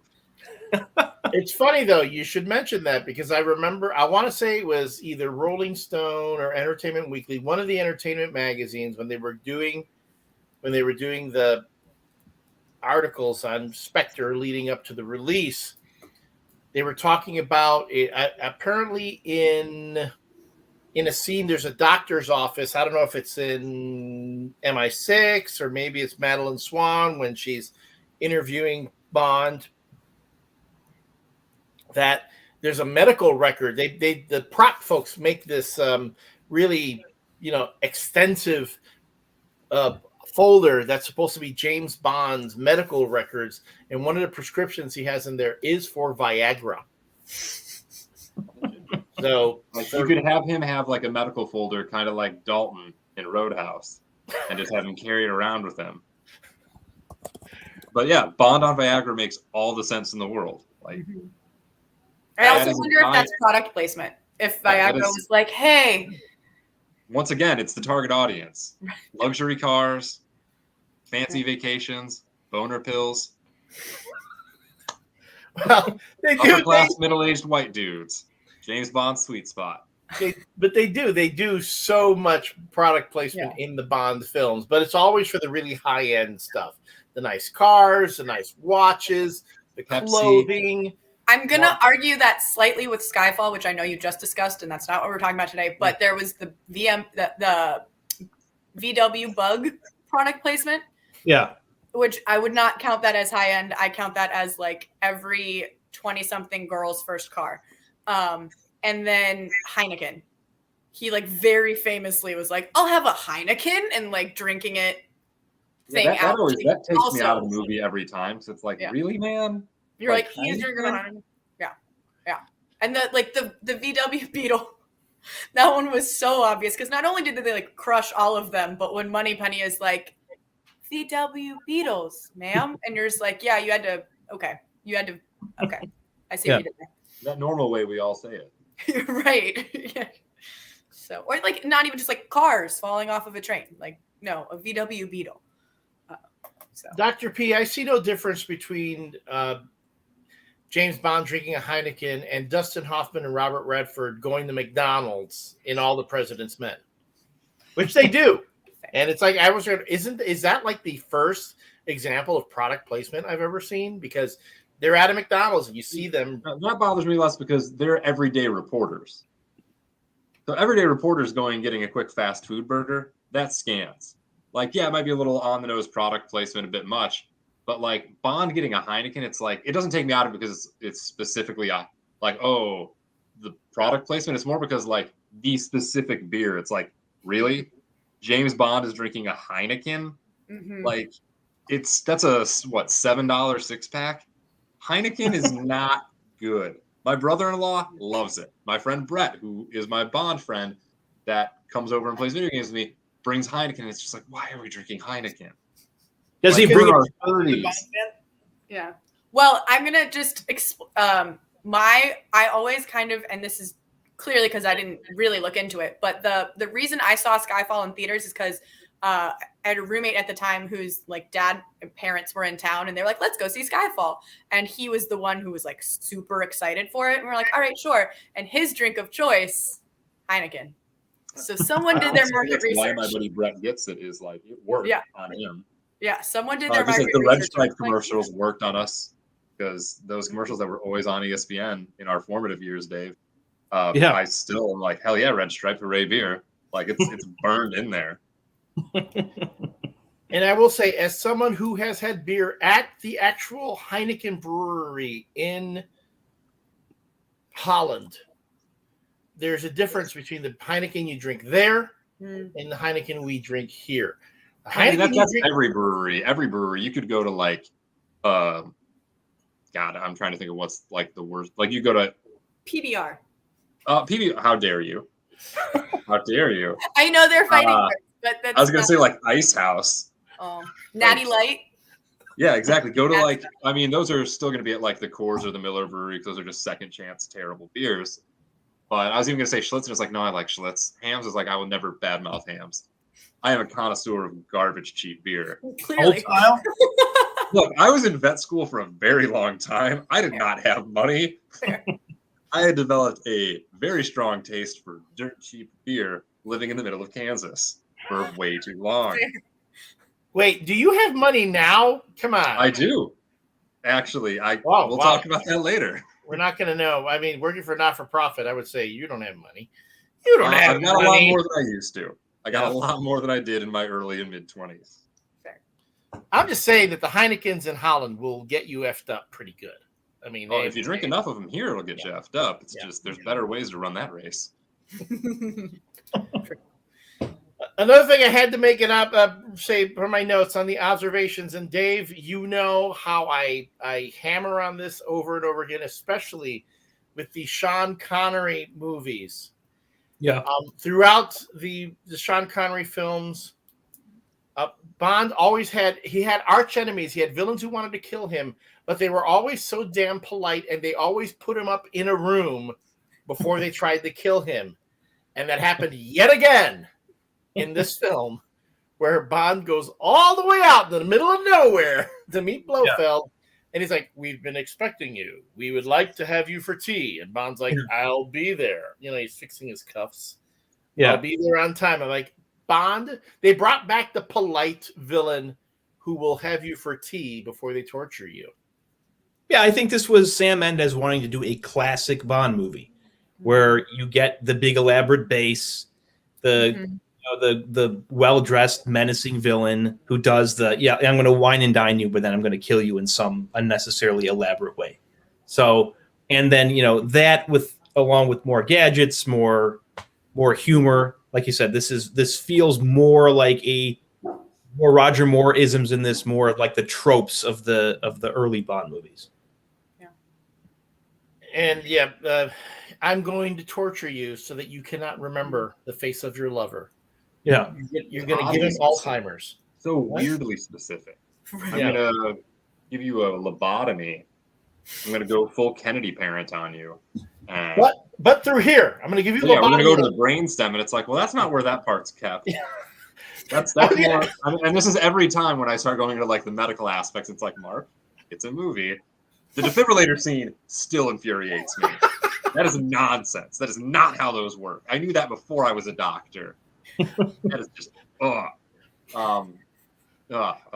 yeah, like the drill into the brainstem, he's gonna poop himself. He's not gonna be able to walk. But he's not gonna like forget her name. Like that's a completely different part of the brain. Yeah. Lizzie, that was like one of the funniest parts when we were talking about that movie and they were getting into the medical part, and Dr. P is like messaging us. That's not the way it works. It's like frantically just like, oh, I hate this scene so much. Yeah. I mean, to be fair, being like, well, I'm not a doctor, but right. To be fair, things like that do take me out. I can't think of a good example right now, but I'm sure Gwen 10 has moments where it's like me just like, I don't like why, what's going on? Why are they doing this? But I will say little things like going back to making it like a James Bond movie, things that me, a casual James Bond fan, kind of felt like more James Bondy than it felt like some of the earlier Daniel Craig ones were kind of more Bourne films than they were Bond films, just because they had to overcorrect. And the fact that like he gets in a helicopter and like flies away with it, and you're like, okay, I understand you have a lot of basic training, but I feel like flying a helicopter is not maybe like part of that. And then the explosion, a plane, a boat, multiple cars, literally every single like why doesn't he just take over the train that he's I was gonna say the only thing he missed is a train. And then the one that like really got me was the explosion of the base in the desert. I was like, there it is. It's a watch. And I understand that there are probably other explosives in this base. So like if you're being really rational about it, like maybe it's set other things off, but like it's a watch and the whole thing goes up like 8 million mini watches just went up. And you're like, okay, but that's a Bond movie. That's what I expect from you. Well, he did throw it into the gift shop, which was also full of watches. Yes, there you go. And all I needed was one scene showing the cat just go, oh shit, just getting away as stuff blowing up behind it. With like a little singe on its tail. Yeah, like a little bit. Because mind you, that cat, in previous Bond films, that poor cat goes through so much shit because of Blofeld. So, Oh, that reminds me. There's another thing in that early draft where they take that idea of Blofeld always having his cat and kind of turn it on its head, where he's meeting with Bond and the cat tries to jump in his lap Blofeld's like, get the hell away from me, you filthy creature. So he has cat living on his premises, but he actually hates it for some reason. Right, I was going to say, you're out in the middle of nowhere. How'd the cat get there unless you just a mouser? It's just there to make sure the mice don't get into the explosives. Yes. I want to go back to the thing Lizzie talked about earlier with Andrew Scott, where it does feel like they did not give him enough to do. It didn't feel like they gave Christoph Waltz really that much to do. He has like one brief scene until the last third of the movie, and then he is just so brazenly incompetent once he's actually out there. It's like there's the torture scene, and then it's just him getting his shit rocked. Like the rest of the time he's on screen. But with Andrew Scott, it felt like the most telegraphed heel turn of like, here's C. And before he even gets to his like, oh, I'm trying to shut your department down. Like just straight up like the contempt Bond has for him right away. You're like, oh, he's evil. Like he's clearly going to be the bad guy. And that's even if you haven't seen Sherlock and you're like, oh, he's secretly Moriarty. It just like Andrew Scott gives off that vibe of like smarmy, and I know he plays against it in Fleabag. But I was gonna say Fleabag was there, but I think particularly because the like correlation between Sherlock and not that there is, but like the fact that Sherlock is London based and like modern day London, and a lot of it's taking place in similar areas, and then you have Andrew Scott in this. I like immediately I was like, Moriarty is here. Like, oh no. The second he appears on screen and starts talking, you're like, oh, you're going to be a bad guy. Maybe not the bad guy, but you're going to be like one of the three most important evil people in this movie. And then he really doesn't get to do shit, and then just gets thrown over a ledge and dies. Not even thrown. He just accidentally like backs up too far and falls. Which was like that seemed really anticlimactic. Well, that was the same with Christoph Waltz, where it's like, all right, well, I was drilling into your face, and I got my one like my intro moment of like knowing James is here and just looking at me like, hi, James. Yeah. And then, ooh, I'm drilling into your head, and it's brutal and really gross, and it's like, yeah, that's incredibly gross. Like, why is it a drill bit like that? Also, though, the ridiculousness of like the arm going like beep, like doing a full on 1980s Breakin' 2 Electric Boogaloo outfolding to go into the side of the skull. But like after that, it's just downhill from there of him. Like you get the kind of cool moment with the glass between him and the octopus forming in the bulletproof glass. And you're like, all right, neat. But after the drill scene, he doesn't get to do anything cool. He just kind of is running for his life and like smugly getting in the helicopter that then gets shot down. And I also feel like his intro is because that's one of the scenes that I was like, I get it, but also it's unnecessarily dark. Like it's just I get the point of it, but you're also like, this is your evil villain, and like I don't see his face until 2 seconds before the end of that scene. And it's just like, I think it's cooler to have like see him, put a face to the like, let me see who the bad guy is. It's also hard not to laugh when Bond pulls up to the big meeting of Spectre for the first time. And there's just like 30 luxury cars outside. Like you're outside, you're in Rome, ancient like amphitheater area. And then it's like, we're having a clandestine meeting of like the people that secretly rule the world evilly. And here's all of our luxury cars out front, just right on the street. Like kind of a giant red flag. You're not in the neighborhood for that. Look, the only way you can get into that meeting is if you happen to be wearing the ring, which the guy can spot in the dark. Yeah, you can see that little octopus right there.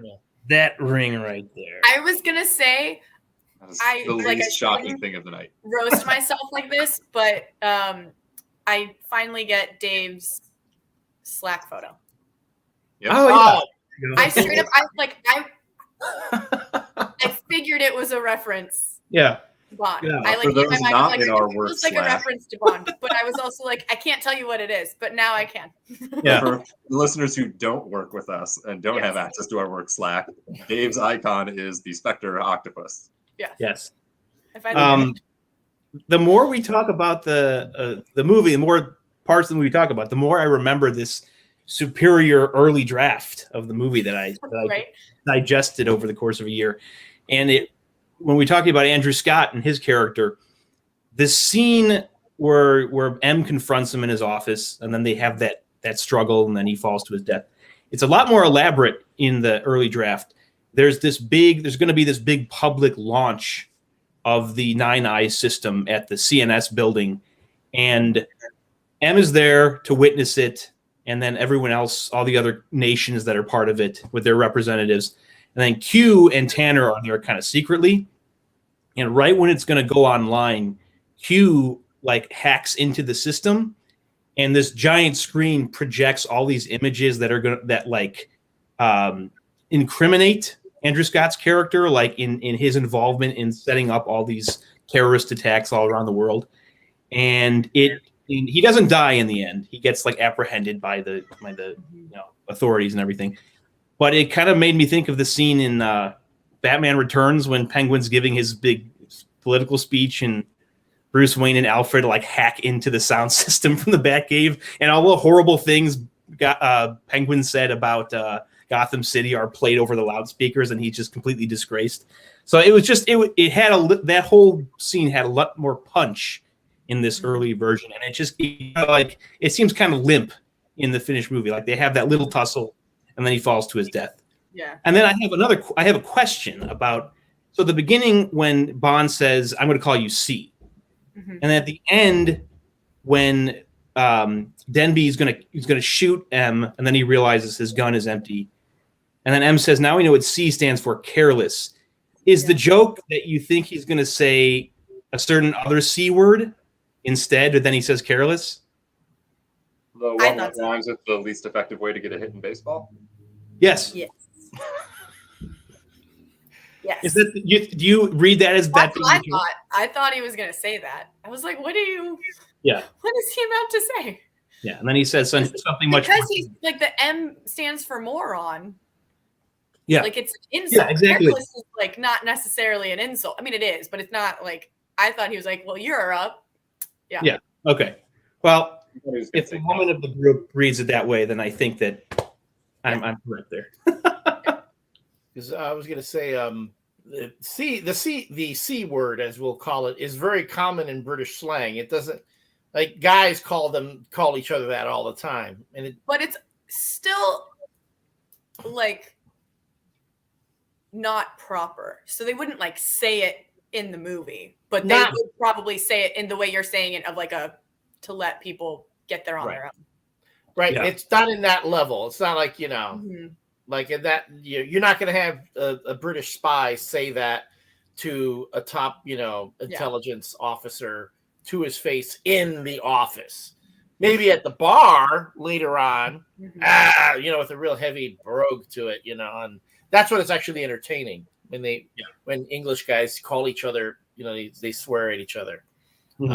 But it's not. It has a different feel to it here in the US. When the F word instead becomes fook. Fook. 2 O's. Got the fook. I have an Irish friend who it's Fokker for her. Wasn't that the whole the right? No, but she genuinely says it that way, and I'm like, all right. But it's fun. Whatever. It's fun. They made a whole movie franchise based on that. They did. Thing. Really should not have been a whole franchise. They start taking advantage of the rule. They start taking advantage of the rule starting in Skyfall, where you can get away with one F-bomb in a PG movie. Because, spoiler alert, M does say it in No Time to Die. You don't get it in this one, but Judi Dench also says it in Skyfall. Well, now the movie's ruined. I remember when I'm watching Skyfall, Judi Dench says it. I'm like, oh shit! Wait, did I hear that right? And I rewound it because I don't remember her saying that. And I'm like, oh, holy shit! She goes. Dames are allowed to say it 3 times per year. I mean, in the Magna Carta. It's Dame Judi Dench. I mean, come on, having a vulgarity issue from such a polished. The word is escaping me now, but just she's so refined. Hard to say that word. The serfs included it in the Magna Carta that lords and ladies were allowed to say the F-bomb 3 times a year, no more, because that is our word. 3 times, and then the American Hour to London. Yeah, the American movie ratings, whatever you call them. MPAA. Said the same thing. Yeah, said the same thing about PG-13 films. Wolverine can say "fuck off" one time. Yep, one time. I remember when they put Hamilton on Disney Plus, because there's 2, I think, in Hamilton. They had to take one of them out, and they took the one that I like better out, and I was like, well, there it goes. You earned it. Which one was that? Disney Plus was very arbitrary with its content censorship. Wasn't there a whole thing where like they show Hugh Jackman's bare butt in, was it Days of Future Past, the X-Men movie? But then in Splash, when Daryl Hannah walks onto land, they like digitally cover her butt with her hair. Well, lady butts are obscene. Dude butts are just gross. That's why they're allowed to show it. Yeah, apparently. Yeah. I've got a dude butt that's pretty obscene. You would definitely digitally cover it up. You're like, is that the surface of Mars? What? Nobody wants to see that. All right, we're getting there near the end of tonight's show.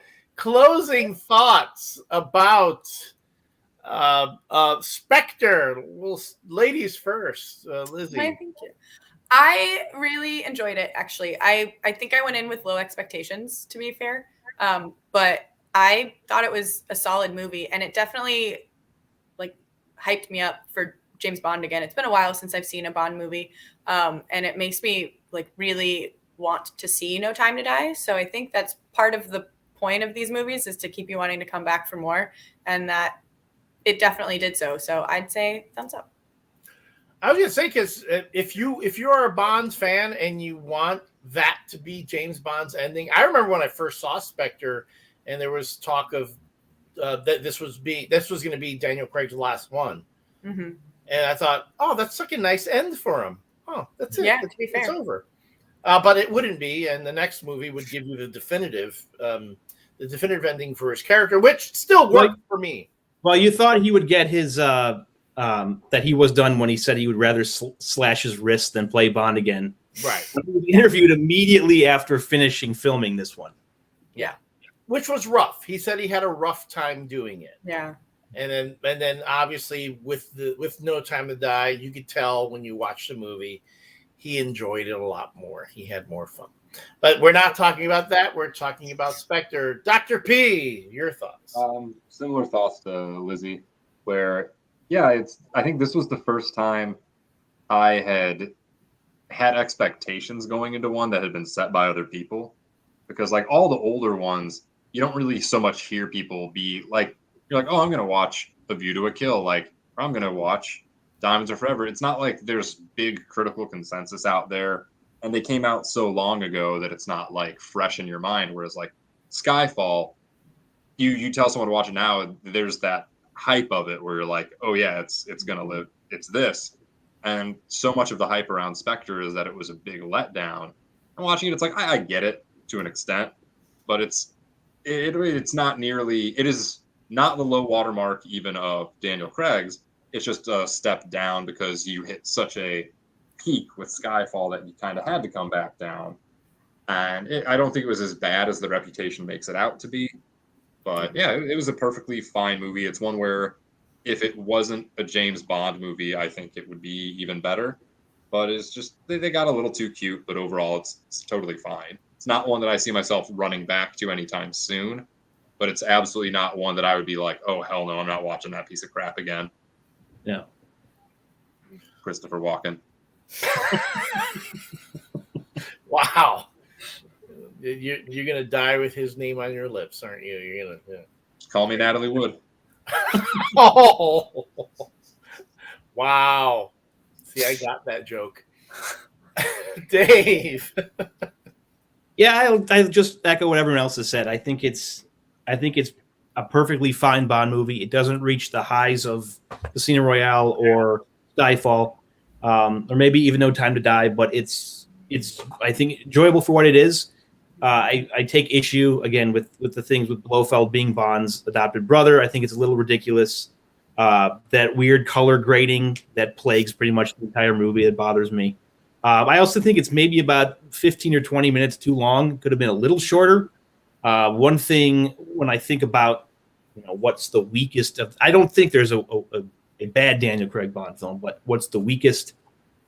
Either this one or Quantum of Solace, which I think says a lot because I don't think either of them are bad Bond films. It just speaks to how enjoyable overall his whole tenure was. But one thing I like about Quantum is that it's under 2 hours, and I don't think maybe that will change with the future films. They don't all have to be these like 2.5 hour, 3 hour epics, because God knows the early ones were not.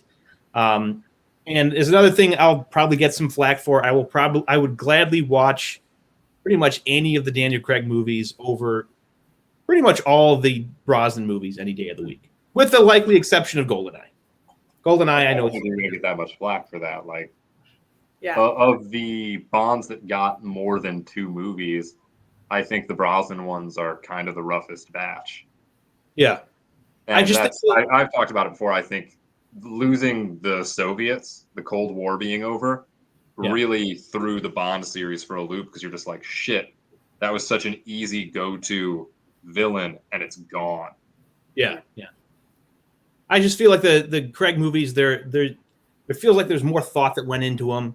They're more visually interesting.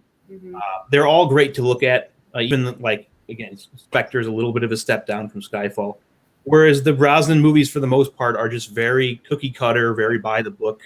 I just think there's more there in the Craig movies, and that's why by and large, I'm a big fan of that whole era. And I think they stuck the landing with No Time to Die. So once Dr. P and Lizzie see that one, I'm looking forward to hearing your thoughts on that one. Yeah.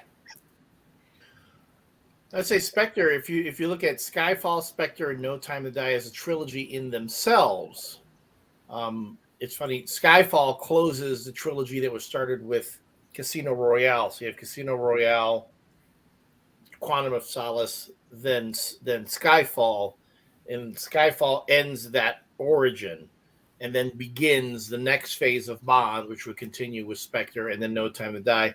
Very well done. And I'll agree, the Daniel Craig movies, for their faults, it does what had never been done with Bond before, which is tell a complete story arc, which I felt was very satisfying. Daniel Craig took Bond in directions that none of the previous actors had done before. There's a lot that I know that Daniel Craig gets criticism for, or the Daniel Craig movies are criticized for. But I think we're great. Yes, it gets the Daniel Craig movies. Let's be honest; they are the least problematic of all the Bond films. And the reason I can't really put the as much as I might have enjoyed the Sean Connery films for as goofy as they got, it's just they were just a bit too problematic. I mean, I'm sorry, I can't get past, James Bond getting surgery to make his eyes squinty so he looks like a Japanese gentleman. Okay, so I keep saying this, Elliot. If that bothers you, there's no way you're going to make it through the Fleming novels. Seriously, it's true. And I am reading. I'm still reading Casino Royale, and there are things where I go, oof. And again, how did I get through the Sean Connery movies? I looked at them as a product of their time. Same with the Roger Moore ones, because yes. Ugh. And all the Bond films are products of their time. There's going to be a time, as Lizzie said, we're going to look at the these early Craig films. We're going to think, oh, that's right. They're like Jason Bourne movies. Yeah. They feel very Jason Bourne. It doesn't feel so much like Bond. It didn't really start feeling like James Bond until we got to Skyfall and now Spectre, and then getting into No Time to Die. That's when we think, oh, this is really a Bond film. I will say though, No Time to Die to me is more of a course correction over Spectre, in that it got a little more grounded. When Spectre got nutty, they were like, whoa, way out there with the stunts and the things, as Lizzie said, a watch blows up an entire freaking, headquarters. That seemed to be a bit much. No Time to Die also pushes things a little bit as far as like technology and almost into sci-fi territory. And one other little comment I was going to make, Elliot, I don't know if you'll agree with me on this. I think No Time to Die actually like retroactively improves Spectre, because of the things that carry over from that movie. Make it less of just kind of a disposable film, where you will have to have at least not necessarily have it be fresh in your head, but seen Spectre to really appreciate a lot of what happens in No Time to Die. As I was watching Spectre and remembering what happened in No Time to Die, I'm going, oh, wait, that's right. That's the payoff that we were getting there.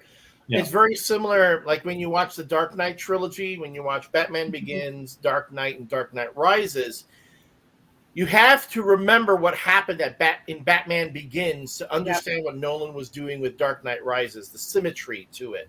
Yeah. Even the bit where people are walking on ice in the Batman movie. Like, what's this happening? Oh, it's a callback to the first movie.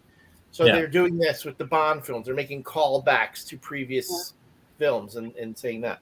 So, like you guys saying, you're saying maybe if it wasn't a Bond film, I think it was better. I'm kind of like the opposite. I think because it's a Bond film, I'm willing to cut it more slack because it felt like a Bond movie. If this were a Mission Impossible movie, and I've seen my share of those Mission Impossible movies, I'm sorry, Alec Baldwin sounds like Jack Donaghy. Whenever he does not sound like the head of the Impossible Missions Force. He sounds like Jack Donaghy. Okay, like he wants Ethan Hunt to sell microwaves. So it has worked for me. But anyway, so that's how I felt about it. I don't think Alec Baldwin's going to be appearing in any other movies anytime soon. No, I think he's gonna. We're not gonna see Alec Baldwin for a bit. Yeah. That's a shame. Yeah. When people are out there friggin' agreeing with Adam Baldwin on shit, you've screwed up. You have screwed up. You were like, yeah, Adam Baldwin's a dick, but he's got a point. Anyway, okay. Well, hey, this is kind of a thing for me. I kind of don't want to let go just yet because this is the last one of the year, and it's the last Bond movie so far. It's kind of like I've gotten so accustomed to doing this with you, Dave, and with all our guests that have come on. I guess maybe I should mention that not only is Shaken Not Hurt, Shaken Not Hurt is going to keep going. We're going to keep it going. We can't do every week because we don't have the content for it. But we do have another show lining up beginning in 2022. And following the same format, we're going to be discussing a series of films. But I think in this case, between Dave and I, the roles are going to be a tad reversed. Whereas when we were talking about the James Bond films, Dave was the expert, and he was educating me and walking me through and teaching me a whole lot of things.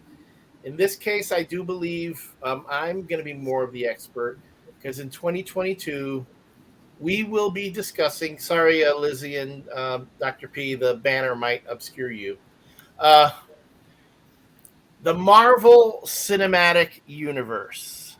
It's going to be called the MCU Review. And we're going to be going through every Marvel movie, starting with Iron Man, starring Robert Downey Jr. We're going to talk about how these films started a whole new, just like the Bond films influenced pop culture and started a whole new way of doing things in movies as far as spycraft and that genre. We're going to do that with the Marvel films. So coming soon in January of 2022, it's going to be the MCU Review. We're going to also be joined by John Clark of Caffeinated Comics, who will be a part of this show, and we'll also be having guests. When I pitched the MCU Review to all previous guests, well, most previous guests, and even guests who said, they declined to be on our show, they said, if you do a Marvel one, we're there. So expect us to have a lot of folks, a lot of local news folks, local celebs, who are going to be very happy to talk about the Marvel film. So it's the MCU Review. You can already go to facebook.com/MCUREVU. The page is set up. The Twitch page is set up, as well as the YouTube page. I'm going to put a link to the MCU Review YouTube page here on the Facebook site so that you can subscribe to it. And again, if we can get 100 subscribers to that page, we can get the custom URL, make it a lot easier for people to find it. So we will be talking about the Marvel movies in 2022. But that is not to say that we're not going to talk about Bond. We already have further shows. In the first show of 2022, we will be talking about the James Bond, the Indiana Jones connection. That's when Dave and I are going to be tag teaming. He's the big Bond expert. I'm the indie guy, so I'll be talking about that. We'll be talking about that. We're also going to be talking about the theme songs of James Bond. I do believe Ms. Sebastian has already agreed to come back for that. I have. We're going to have our tournament of James Bond bad guys, James Bond henchmen. Who is the top henchman? Is it Jaws? Is it Odd Job? Is it my favorite, Knick Knack? We shall see. You guys talk about Casino Royale 1967 as well. And yes, we are going to watch and talk about the first Casino Royale film with David Niven, Peter Sellers, Woody Allen, Alec Guinness, isn't it too, right? Orson Welles. Orson Welles.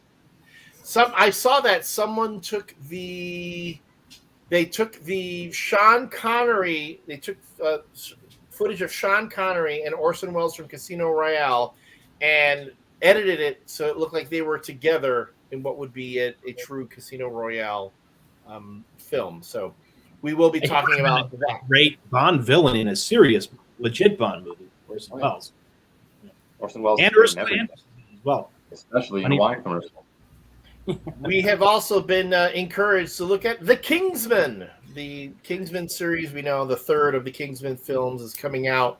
I know Ms. Sebastian is really excited because the villain in The Kingsman is none other than Watchmen and Miracle Man writer Alan Moore is the bad guy in that thing. Oh, wait, no, it's Rasputin. It is.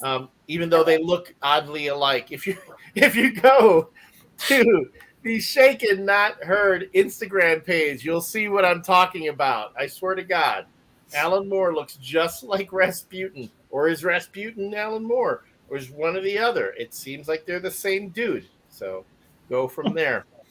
I would say, but we will, Shaken Not Heard, we'll be back. Oh, and Gwen, 10 Alien Forces, already volunteered to guest for WandaVision. Yes, we will be talking about the Disney Plus series when we get to them. But it's gonna be a little bit because the Disney Plus stuff doesn't factor until after Endgame, so it's gonna take us a little while to get there. So yeah, that's what we've got coming. As always, if you would like to write to us with ideas for future episodes, please drop us a line at shakennotheard@gmail.com. Please continue to subscribe to our YouTube page, Shaken.Heard, our Facebook page. When you see our videos, you can get we have an archive of all our episodes here on the Facebook page. Please give us a like and a share. Check us out on Twitch, where where this show will continue, as well as the MCU review. And we're going to be out there. We're not going away. Oh yes, we do have the SPECTRE board game that's going to be coming out. And trust me, when they start talking about casting the new Bond, we'll be there as well. And there's a new Bond novel by Anthony Horowitz that will be out sometime next year, and the title is supposed to be announced on Thursday. All right, I'll tell you what. The title is going to get announced on Thursday. I am going to say, if you find out what the title is to Anthony Horowitz's new book, shoot it to me at shakennotheard@gmail.com. First person that hit me with that information gets a copy of Trigger Mortis, also by Anthony Horowitz, for your Amazon Kindle. And I'm going to have a lot more giveaways. I have more Bond books. Where we will have a special giveaway for the Indiana Jones James Bond episode. Lots going on. Then I'll be putting together stuff for the Marvel stuff. Are you Lizzie, Dr. P? Do you want to come back and talk about Marvel movies? Absolutely. All right. Which is your favorite so far, Dr. P? Black Panther. I have yet. This is a true story. I have yet to watch Black Panther. Which is. I thought you'd seen them all by now. No, I still haven't seen Eternals. I still haven't seen that one. I haven't either. That's the only one that I wound up not seeing in theaters. That one's coming out in January, like January 12th. Yeah. Lizzie? Yeah, that's real soon. Yeah. Do you have a favorite Marvel movie? Thor Ragnarok. Right off, of course. Yeah. It's a really good one. Yeah, that is a good one. And of course, Love and Thunder. I hear they're going to get as crazy as they got with Thor Ragnarok. They're going even further with Love and Thunder. So that sounds like fun. Fingers crossed for Beta Ray Bill. Yeah, we'll see. But the problem is that they've already got Stormbreaker. Thor's already got Stormbreaker, which was Beta Ray Bill's. Unless Beta Ray Bill somehow ends up with Mjolnir. But okay, now I'm nerding. Here. Now? All right, everyone. The camera's on, showing everything behind you, right? Yeah. I don't. Yeah. This is the last thing. This is the last thing women who come to my house get to see. But then again, if they watch the show, then they already know. Before we call it a night, where can everyone follow y'all's on social media? Lizzie. Twitter, I'm at Liz Seabass, and on Instagram, I'm at Seabass_. So that's my socials. Sweet. Doc? I'm pretty much just on Twitter, but I'm on there way too often. Then Dr. 100, the number one. And for those who have not seen, Dr. P did share a picture of a kitten in a sweater that went freaking viral. Yeah, a lot of strangers being very aggressive, asking me for more Steven content. And it's like, pump your brakes, please. Like, I don't have access to this kitten all the time. Like, that's not how it works. Like, here's a really cute puppy, and they're like, give us the goddamn kitten, Mark. And it's like, okay. One person told me they were going to go cry when I said he's in foster care. I can't get you a picture right now. And I was like, I don't know who you are. You're being really weird. You do have interesting folks that follow you on Twitter. I've hit that level now where it's like, maybe regretting how close I'm getting to the sun. I used to be at that level. One day I used to be at that level, and I was like, that's why I don't spend so much time on Twitter anymore. Twitter has gotten weird. Mind you, now that the last guy who made Twitter a cesspool is gone, it's getting a little better, but there's still people out there who just are spoiling for a fight no matter what. Mm-hmm. Yeah. And Dave. I am on Instagram at Pinto_Noir. And of course, I am at Elliot Serrano. You can see me on Twitter every once in a while. If you hit me up on Twitter, I will respond. But you will see me more frequently on Instagram as well as on Facebook. And please, by all means, check us out on the Shaken Not Heard Facebook page. Any messages, every comments on those pages, we read them. And if needed, we respond. Same things go for our YouTube page. Please subscribe, share. If you like this show, the more folks that subscribe, the more videos that are shared, that helps us grow and keep things going. And then, of course, with the MCU review, a note, just type facebook.com/MCU review, no space. I put the space in there to make it easier to read so you'd understand what we were going for. And yes, there's even a Gmail address, mcureview@gmail.com. But we're ahead of ourselves. We haven't done our first show yet, so I won't push it so hard. Anywho, thank you, Lizzie. Thank you, Dr. P and Dave. Thanks to you. It's been a hell of a year. this was something that was kind of fun to do. Now, as we're slowly approaching normal life, I know we all actually, folks, we all see each other. Everybody on the screen here, we all see each other like at work. So it's not like we're all in barracks, secluded from each other. But it is going to be nice. Moving into all even in your own wing now. Yeah. Yeah. Maybe We really are. So we'll moving forward, we'll see how this show progresses, how it evolves. Maybe we'll do a show where we're all in the same room together one time. Just have a camera on us. That'll be fun. All right, everyone. Thanks for joining us. Thanks for being here. Everyone, be good. Take care of yourselves. Take care of each other. This has been Shaken. This has been the last Shaken Not Heard of 2021. Everybody have a Merry Christmas. Have a safe and happy New Year.